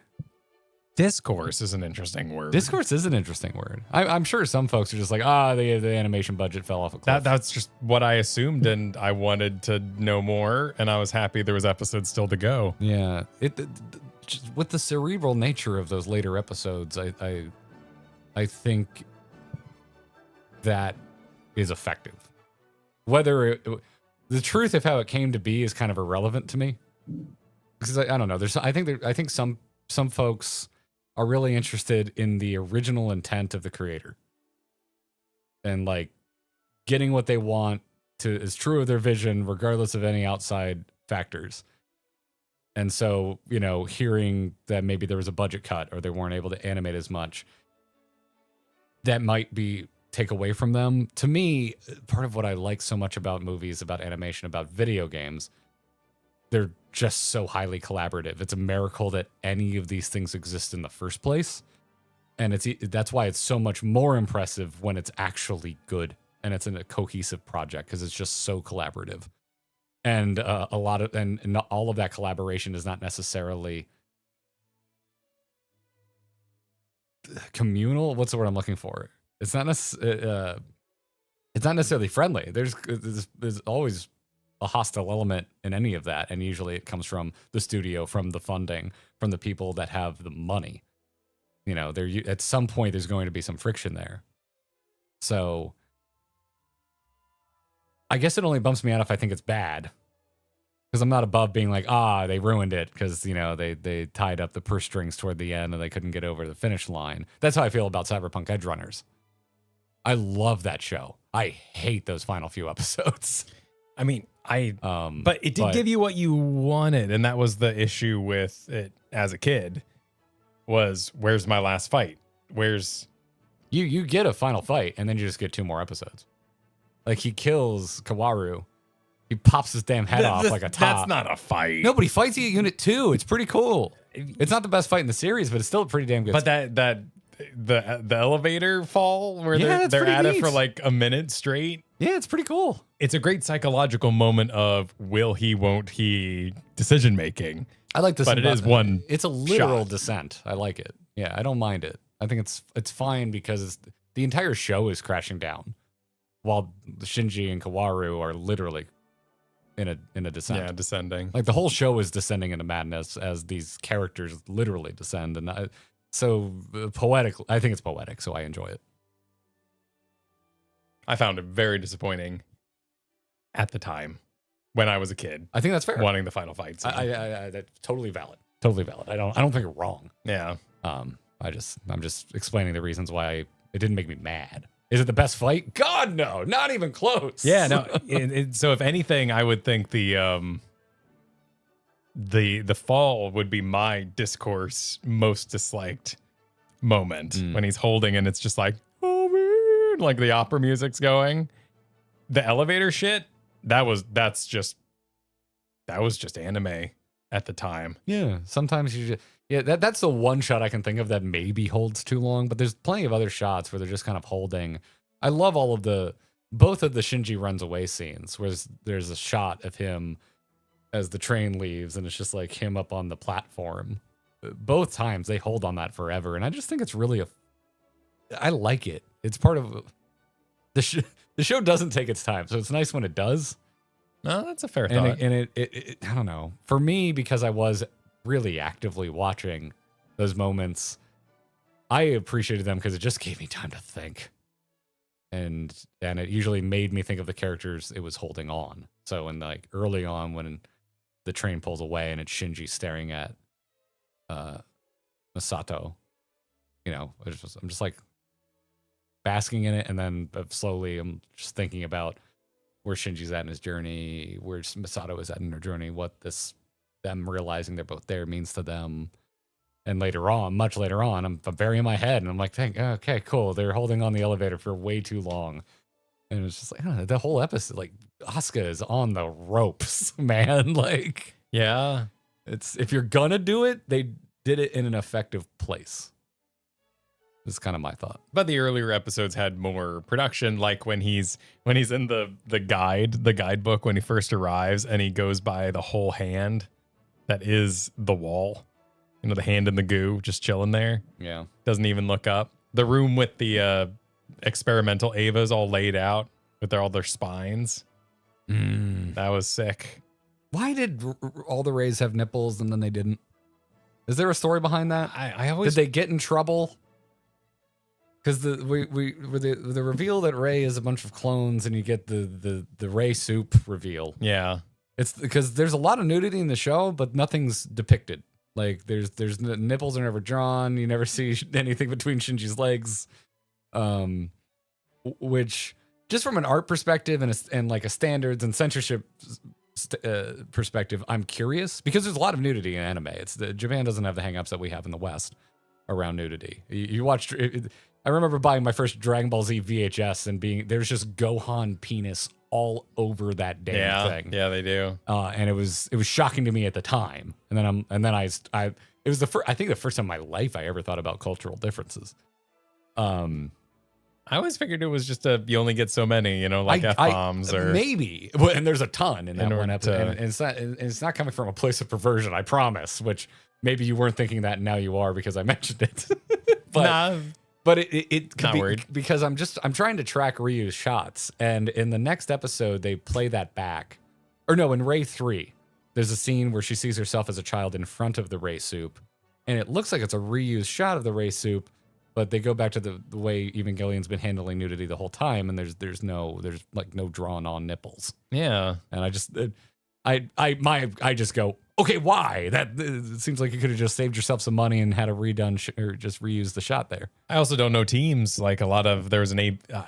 I feel like one of the great things about this show is you can't really pick out the A team, B team in a lot of these production cycles. If there is one, I can't tell. Yeah. It's a really consistent, and I'm just now learning that apparently I guess funding kind of fell off toward the end. Because to me, I'm like, yeah, there's some reused shots, but also because of the nature of the story that's being told, it is introspective from the point of Shinji. So why wouldn't you reuse shots? He's literally replaying parts of the journey in his mind. So none of it really felt cheap to me. Yeah, Escaflowne, one of our favorites in this house, but whew, when that C team shows up, you go, oh my God. One of my favorites is Outlaw Star. Yeah. And that one's a shame because some of the most important episodes are done by the B team, and it is so obvious. Yeah. It really felt like they did not think of the importance of anything as they were handing out the assignments. They were just like, episode 1, A team. Episode 2, B team. Episode 3, A team. Episode 4, B team. Oh no, episode 4 is really important. We didn't think about it. Tough shit. So yeah, it's interesting for sure. But yeah, many of the series like these have censored nudity on the TV aired version, and then for physical release they retouch. Maybe they never got to something. Maybe I don't know. Oh yeah. It didn't look like, because like in Dragon, when you watch a early US dub of Dragon Ball or Dragon Ball Z, like the censorship is so obvious. It's like there's like whiteout dancing on the screen. Yes, Bulma swimsuit. They changed beer to like Beal or something when Goku opens the fridge. The JoJo has this. It's a rather fascinating production in that you can track how much they had time to do from TV to VHS to even remaster. Not quite like a George Lucas special edition kind of thing, but the TV episode's missing a lot of details. Sometimes is cropped in because they're like, shit, we don't have time. And then when it gets on physical release, they're and that's JoJo? Yeah, JoJo has quite a few of those. Okay. Well, that's different. That's the team just not having enough time. Yeah. And then going back to the later release and, finishing their work. But making those tough choices. Yeah. I already am really struggling to be a modern anime watcher. Like the last 2 years have really been the first time in my life I've watched anime as it airs new. And that type of shit right there makes me go, there is no point in watching anime as it comes out. That's pretty rare as far as I know, but Yeah. I just find it unsatisfactory. Well, I learned like I learned recently that a lot of Western One Piece fans pirate, I think, the manga because the spoilers come out immediately. People just start spoiling it the second it is out in Japanese language. Which one's this? One Piece. Oh, sure. I think it's the manga. I'm assuming manga comes first and then the show. I haven't gotten into One Piece, so I don't know the rundown. But I was watching a stream and the streamer was talking about like, Chad, I don't want to pirate, but I will not let myself be spoiled because they can't. They can't participate in the conversation nor use the internet. I completely sympathize with. I want to experience the story for the first time myself, the way that the team that makes this thing want me to experience it. Huh. I mean, I don't want to be spoiled. Interesting. So I get that. Yeah, the spoilers are merciless. Yeah. So if I ever end up getting into One Piece, I'm gonna have to block the living shit out of it on social media. We're talking about the manga or the show, the TV? Well, I believe them. Well, they're still going. Yeah. All of it's still going. All the creator's still there doing his thing. So yeah, no, there's still new issues coming out. I mean, there's over 1,000 episodes of One Piece at this point. Yeah, but could you get out ahead of it by reading the manga first and then? Well, yeah, I mean that's the thing. Yeah, because it's out in Japanese and then it needs to be and so that's translated. why a lot of Western fans just pirate the manga the second a scan is available. Because they don't want to be spoiled. That's interesting. Yeah, and the ones that their argument is that it's ethical. They're like, I will buy it as soon as it is available in my country, but until the day that it's simultaneous, this is my only. They feel like that is their only recourse, and I think they're right. I think they're morally right. Legally, obviously, it's illegal to be doing what they're doing, but I think it's ethically correct. Yeah, right. And I agree with you completely with the algorithm. Like that's the saddest part is if you actually care, you will have that many more spoilers. Like me, I'm not going to see a spoiler. Yeah. They wish they had my algorithm right now. Yeah. Which is like Final Fantasy 14 is great because we're done. you're caught up. Yeah. It's Final Fantasy 14 social media, with the exception of blocking a few people who have completely lost their minds recently, is a really fun place to be. I'm caught up. A lot of people are having fun. I get to see all the shit posts. Twitter's actually algorithm is really good for it. It shows me a lot of really fun shit from the Final Fantasy 14 fandom. So like that's cool. That would suck so hard for an ongoing series like One Piece, because if I ever get into it, that means I like it, and if I like something, I do like to engage in the fandom, and that'd be tough. That'd be real tough. So, yeah. Looking back at the Discord. Does this include End of Evangelion? No. I'm going to watch that later. Field Explorer asks, thoughts and predictions about the subsequent rebuild movies. Where do you think the series goes from? I have no idea. I've seen the first 3 episodes of 2.0, and that was interesting. But also, I think very soon after that, I got in my isekai madness. Is the original creator involved in all of these redos? I do not know. I've never looked it up. Does anyone know? Like, yeah.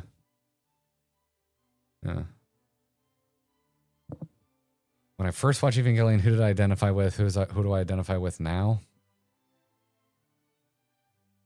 I'm not sure I saw myself in anyone the first time I watched it. I just really liked Asuka. It's probably because in retrospect, I don't think I had the maturity to realize this at the time, but in retrospect, I think being around strong women made me come out of my shell. In high school. Some real Spitfire friends, and dated some girls that were just way more confident than I was, and I think that helped me a lot. But I definitely did not have the mental capacity to realize that the first time I was watching Evangelion. I was a jackass at that point in my life. I mean, I'm 100% related to Shinji throughout my first viewing. He was my insert character, but somewhat, yeah. I had in a misunderstood way. Plenty of arguments with my dad growing up, and I don't see any of my scuffs with my dad anywhere on the level of Shinji and Gendo. It was absolutely a fantastical interpretation of Shinji's life, like getting to live with Masato, or what happens very often, which is a really hard situation. Your parents are working abroad, so you live by yourself and you drive yourself or walk yourself to high school every day. Oh my God. But as a kid, it means you get up to all kind of crazy hijinks and oh my God, you might have a girl over and woo. So that kind of lifestyle seems very seductive. Yeah. I'm sure if I had watched it like properly in like high school, I probably would have liked it even more. Like the idea of like not having protective parents was definitely something I think my dumbass self in my teens would have pined after. I wanted to live on my own so bad. And it wasn't until I did move out on my own, and obviously meet a lot of other people who are living on their own for the first time that I was like, oh, my parents are pretty cool.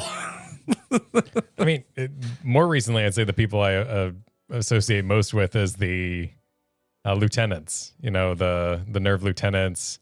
Would this be? I don't think they ever really say their names much, but Shigeru and Makoto. Just the hacker, the guy's typing on and saying it's an AT field. And which one's the one with the glasses that carpools with Masato? Yes, yeah, exactly. Who you, I guess, was into her, but that you don't really find that out until the Cerebral episodes. There's like one little scene where he's kind of getting judgy about Masato, and I'm like, oh, I guess he had a thing for her. No, according to this description. But did he actually, or is that her assuming how he feels about her, or is that how Shinji is assuming he feels about her? We'll do whatever it takes to get the job done. Especially if the right person's asking. Yeah. Looks like chat's saying the creator's involved in pretty much everything as far as they know. That's good. Yeah, if I had to pick a character now, probably Masato. It's probably why I like her so much. Just, it's just, I really, it's so relatable to just want a cold beer at the end of the day, man. I really get it. And she's a childless adult, which I think about more now than ever because I hang out with you so much. So the yin and yang of our lives, I think of us as very similar people. You and I live wildly different lives. Yeah. Cursed ass curry that she makes. Oh yeah, I'm definitely a better cook, but yeah. her feast night, her special celebration. Yeah. Also, I'm just a sucker for a cool jacket and a car. She drives a stick shift in a world where they clearly don't need to drive a stick shift anymore. Like, I love that kind of shit. It's those little character moments. Just caring more about your car than the state of where you live. It's very me. My office is a disaster zone. No. Oh, there we go. Little outage. Seven Usu says the creator did work on the rebuild movies, and the fourth movie had a huge delay, like 8.5 years between 3 and 4. Is this when we start getting into rebuild, or because there's movies after End of Evangelion that's before they ever tried doing like a recut of the series, right? Well, there's also the redub on Netflix. I don't know how that's what I'm talking about. I think there's a series of movies past End of Evangelion that predate any of the Netflix stuff. I think. Is that true? The movies are rebuild. The movies are rebuild. Okay. And that was the Netflix stuff, right? The rebuild was like they started coming on Netflix.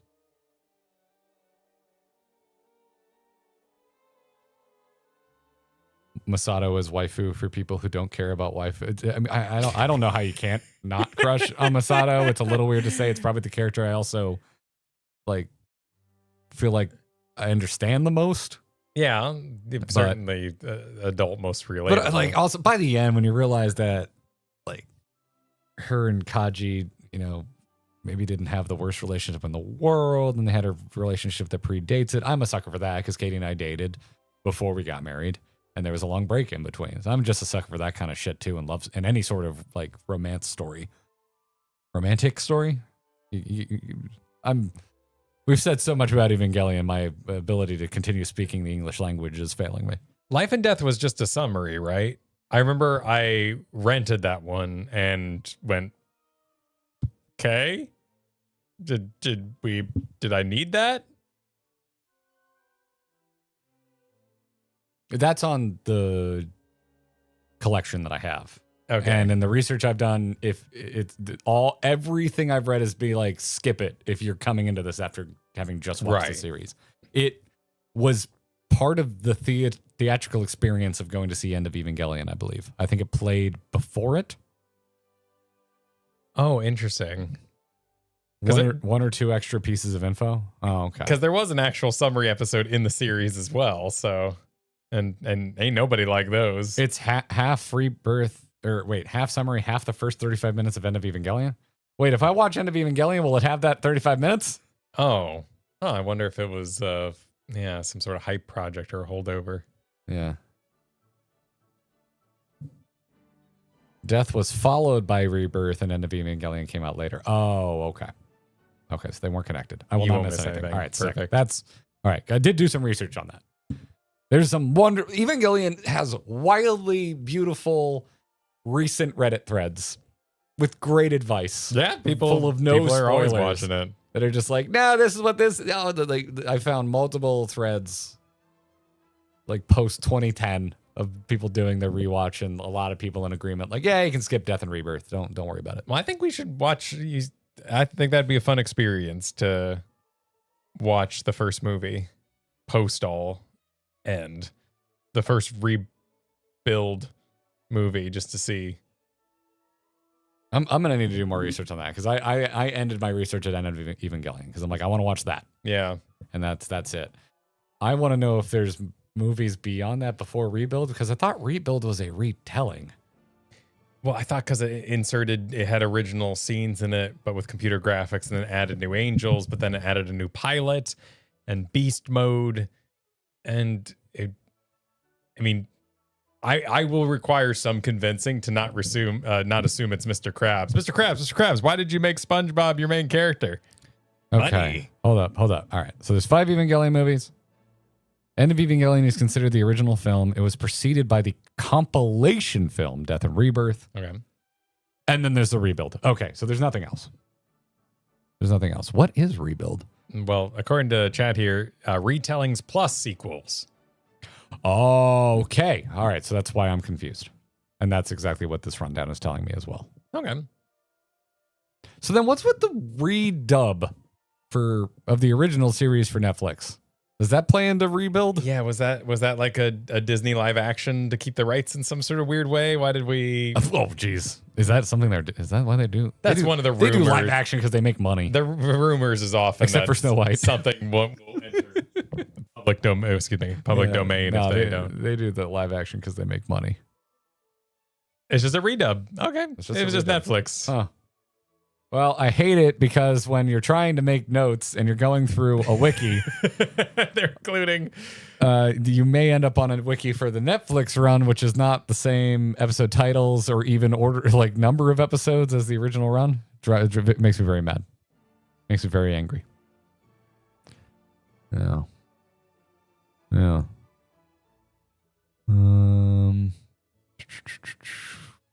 Solomir says, for Kyle, Rebuild is the fix for the series. And then corrects later, fix fic. Oh, the fix fic? Yeah. What is a fix fic? Well, that, like a fanfic. This would be the going back and trying to So fix. you have said in the past, which I cannot believe, you coward, you didn't bring up in this podcast, that you originally started reading fan fiction because you needed a happy ending for Evangelion. Oh, yes. The only reason I know all the tags for fanfic that are still used to this day is because of Evangelion fanfic. I was so emotionally destroyed by that ending and a need to have a happy. Was it end of Evangelion or the end of the series? The end of the series. Oh, okay. It was, end of Evangelion is rated NC-17. It is? So I couldn't watch it Holy for shit. like a good 2 years. I didn't know that. Why? Because what was I going to do? Go to my dad who... No. Why is it NC-7? What the shit happens in it? Violence, nudity. Okay. It was... I don't know if... Because you hear that's the doom of so many movies. I don't think they cared because it was just a DVD release. I think that's just how we rated it in 2000. Well, NC-17 is also very specifically only a U.S. rating system. Yeah. So that our rating system doesn't affect the release in Japan. Spoilers, all sorts of things. Okay. There are all sorts of things in it. Yes. Oh, geez. All right. Situations. But probably someone smokes something at some point too. Like just every checkbox. I don't think that counts. I don't think anyone drops a.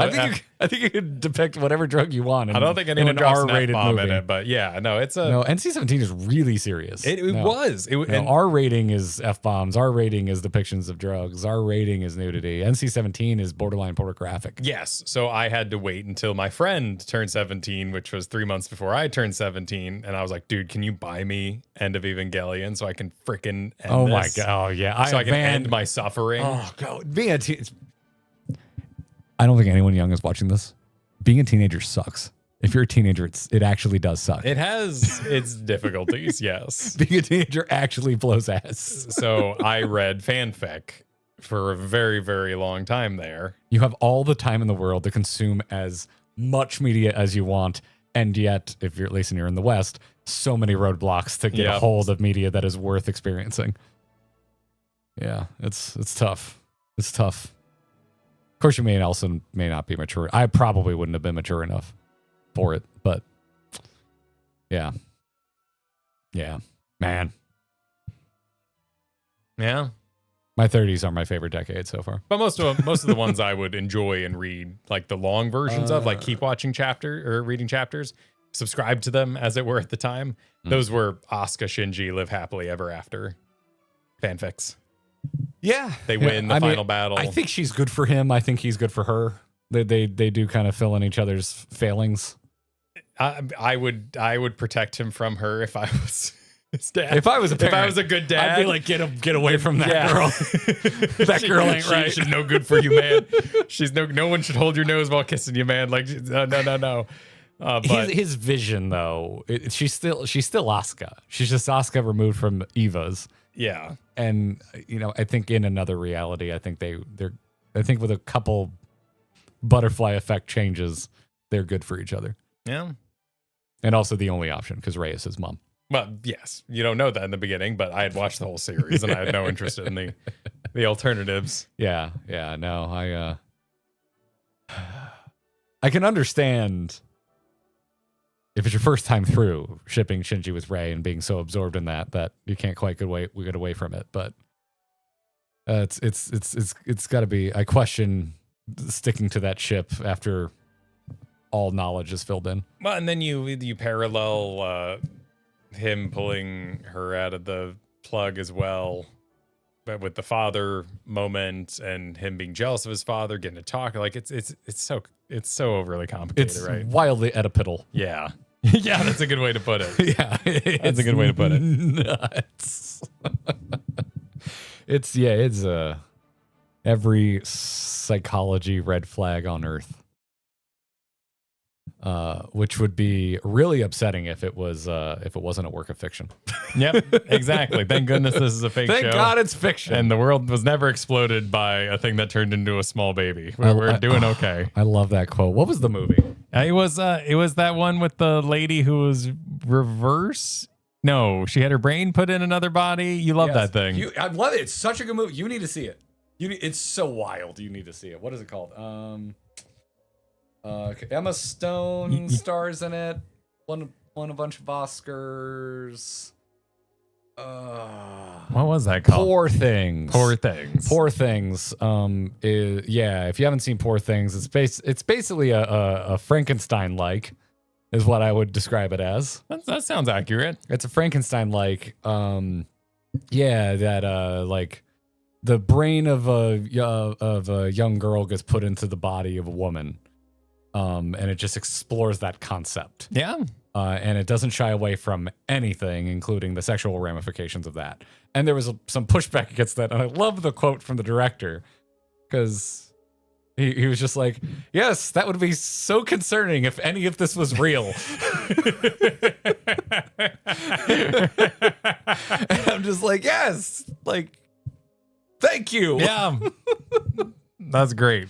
Yeah, that's how I feel. I mean, there's such a difference between objectionable material that is depicted and endorsed, but depiction is not endorsement. So often, depiction is very explicitly a damnation of what is being depicted, and I think we've gotten better about it. But there was a bit there where it just felt like every single piece of fiction had to go through a purity test, and it was really exhausting. And I'm not even here to say that I am immune to it. I've gone Outlaw Star I revisited recently, and I was just like, ugh. I did that with Initial D, but that was kind of The ending of Initial D really pisses me off. Like, yeah, no, that's not a flex. I was just kind of like, oh, that's disappointing. it's gross. It's straight up gross, and it doesn't hold up. Yeah. It's a shame because it has the best stable of the best cars ever made got some by fun Japan. shit. Yeah, it's a really fun anime, but the ending is sexist. There's no other way to put it. It's horribly sexist in a way that's uncomfortable and kind of ruins the series for me. Outlaw Star, I can still kind of get past, but there's parts of it that just, for lack of a better word, it's a yikes from me, dog. But Evangelion, even though it does track in some really dark shit, I don't know how bad it gets in the end of Evangelion. I want to be very clear, but the original run of the series, there's uncomfortable, like, I don't know, man. Sometimes you should be uncomfortable. That's how you learn where your freaking line is. Like, did it make you uncomfortable? Good. That was the point. So, like, I don't know. I just keep coming back to depiction is not endorsement. But sometimes it is, and that's when it's a problem.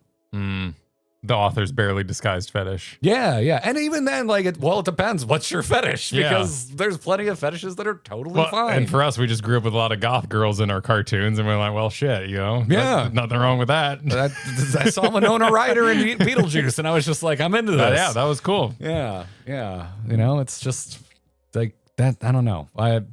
Now, for me, growing up has been interesting in that way. I can hardly see that stuff because for me, Evangelion just is that wild test of watch as a kid, watch as an adult. Like the only other movie I can even possibly compare it to is Tarzan, which minor.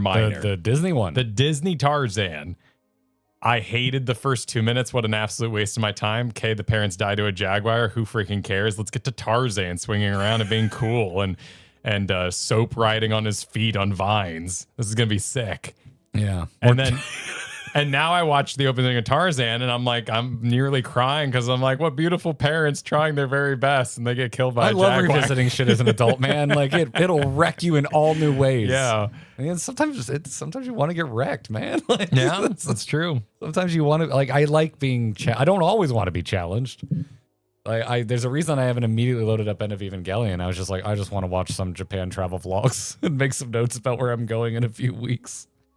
I started laughing because I looked at chat and I just see Morticia Addams changed my life. Yeah, Morticia Addams. I watched a lot of the Munsters. Yeah, man. I love a black dress. Yeah. No. Good time. Yeah. On that note, thank you all for joining us. Thank you for thank you to the patrons. Thank you for sharing your barely disguised fetishes with us through time and space. We'll be back Monday with more Manderville. We have Manderville. Hopefully we won't get banned for accidental homoeroticism. Being too erotic. Monday will be more Manderville. We're going to do the Heaven's Word quests. Thank you again. SupportOurBromance.com. This would have been a podcast, a bonus podcast for y'all, but it became a bonus live stream, and we appreciate y'all supporting, and we're happy to bring you some bonus content during our Patreon-a-thon this month. And I think we might edit this into a proper video release. Yeah, we're going to send in and see what we can make out of it. Yeah. Have some fun with it. Have a great weekend, y'all. GG. Have fun. Bye now. Become legend, young boy.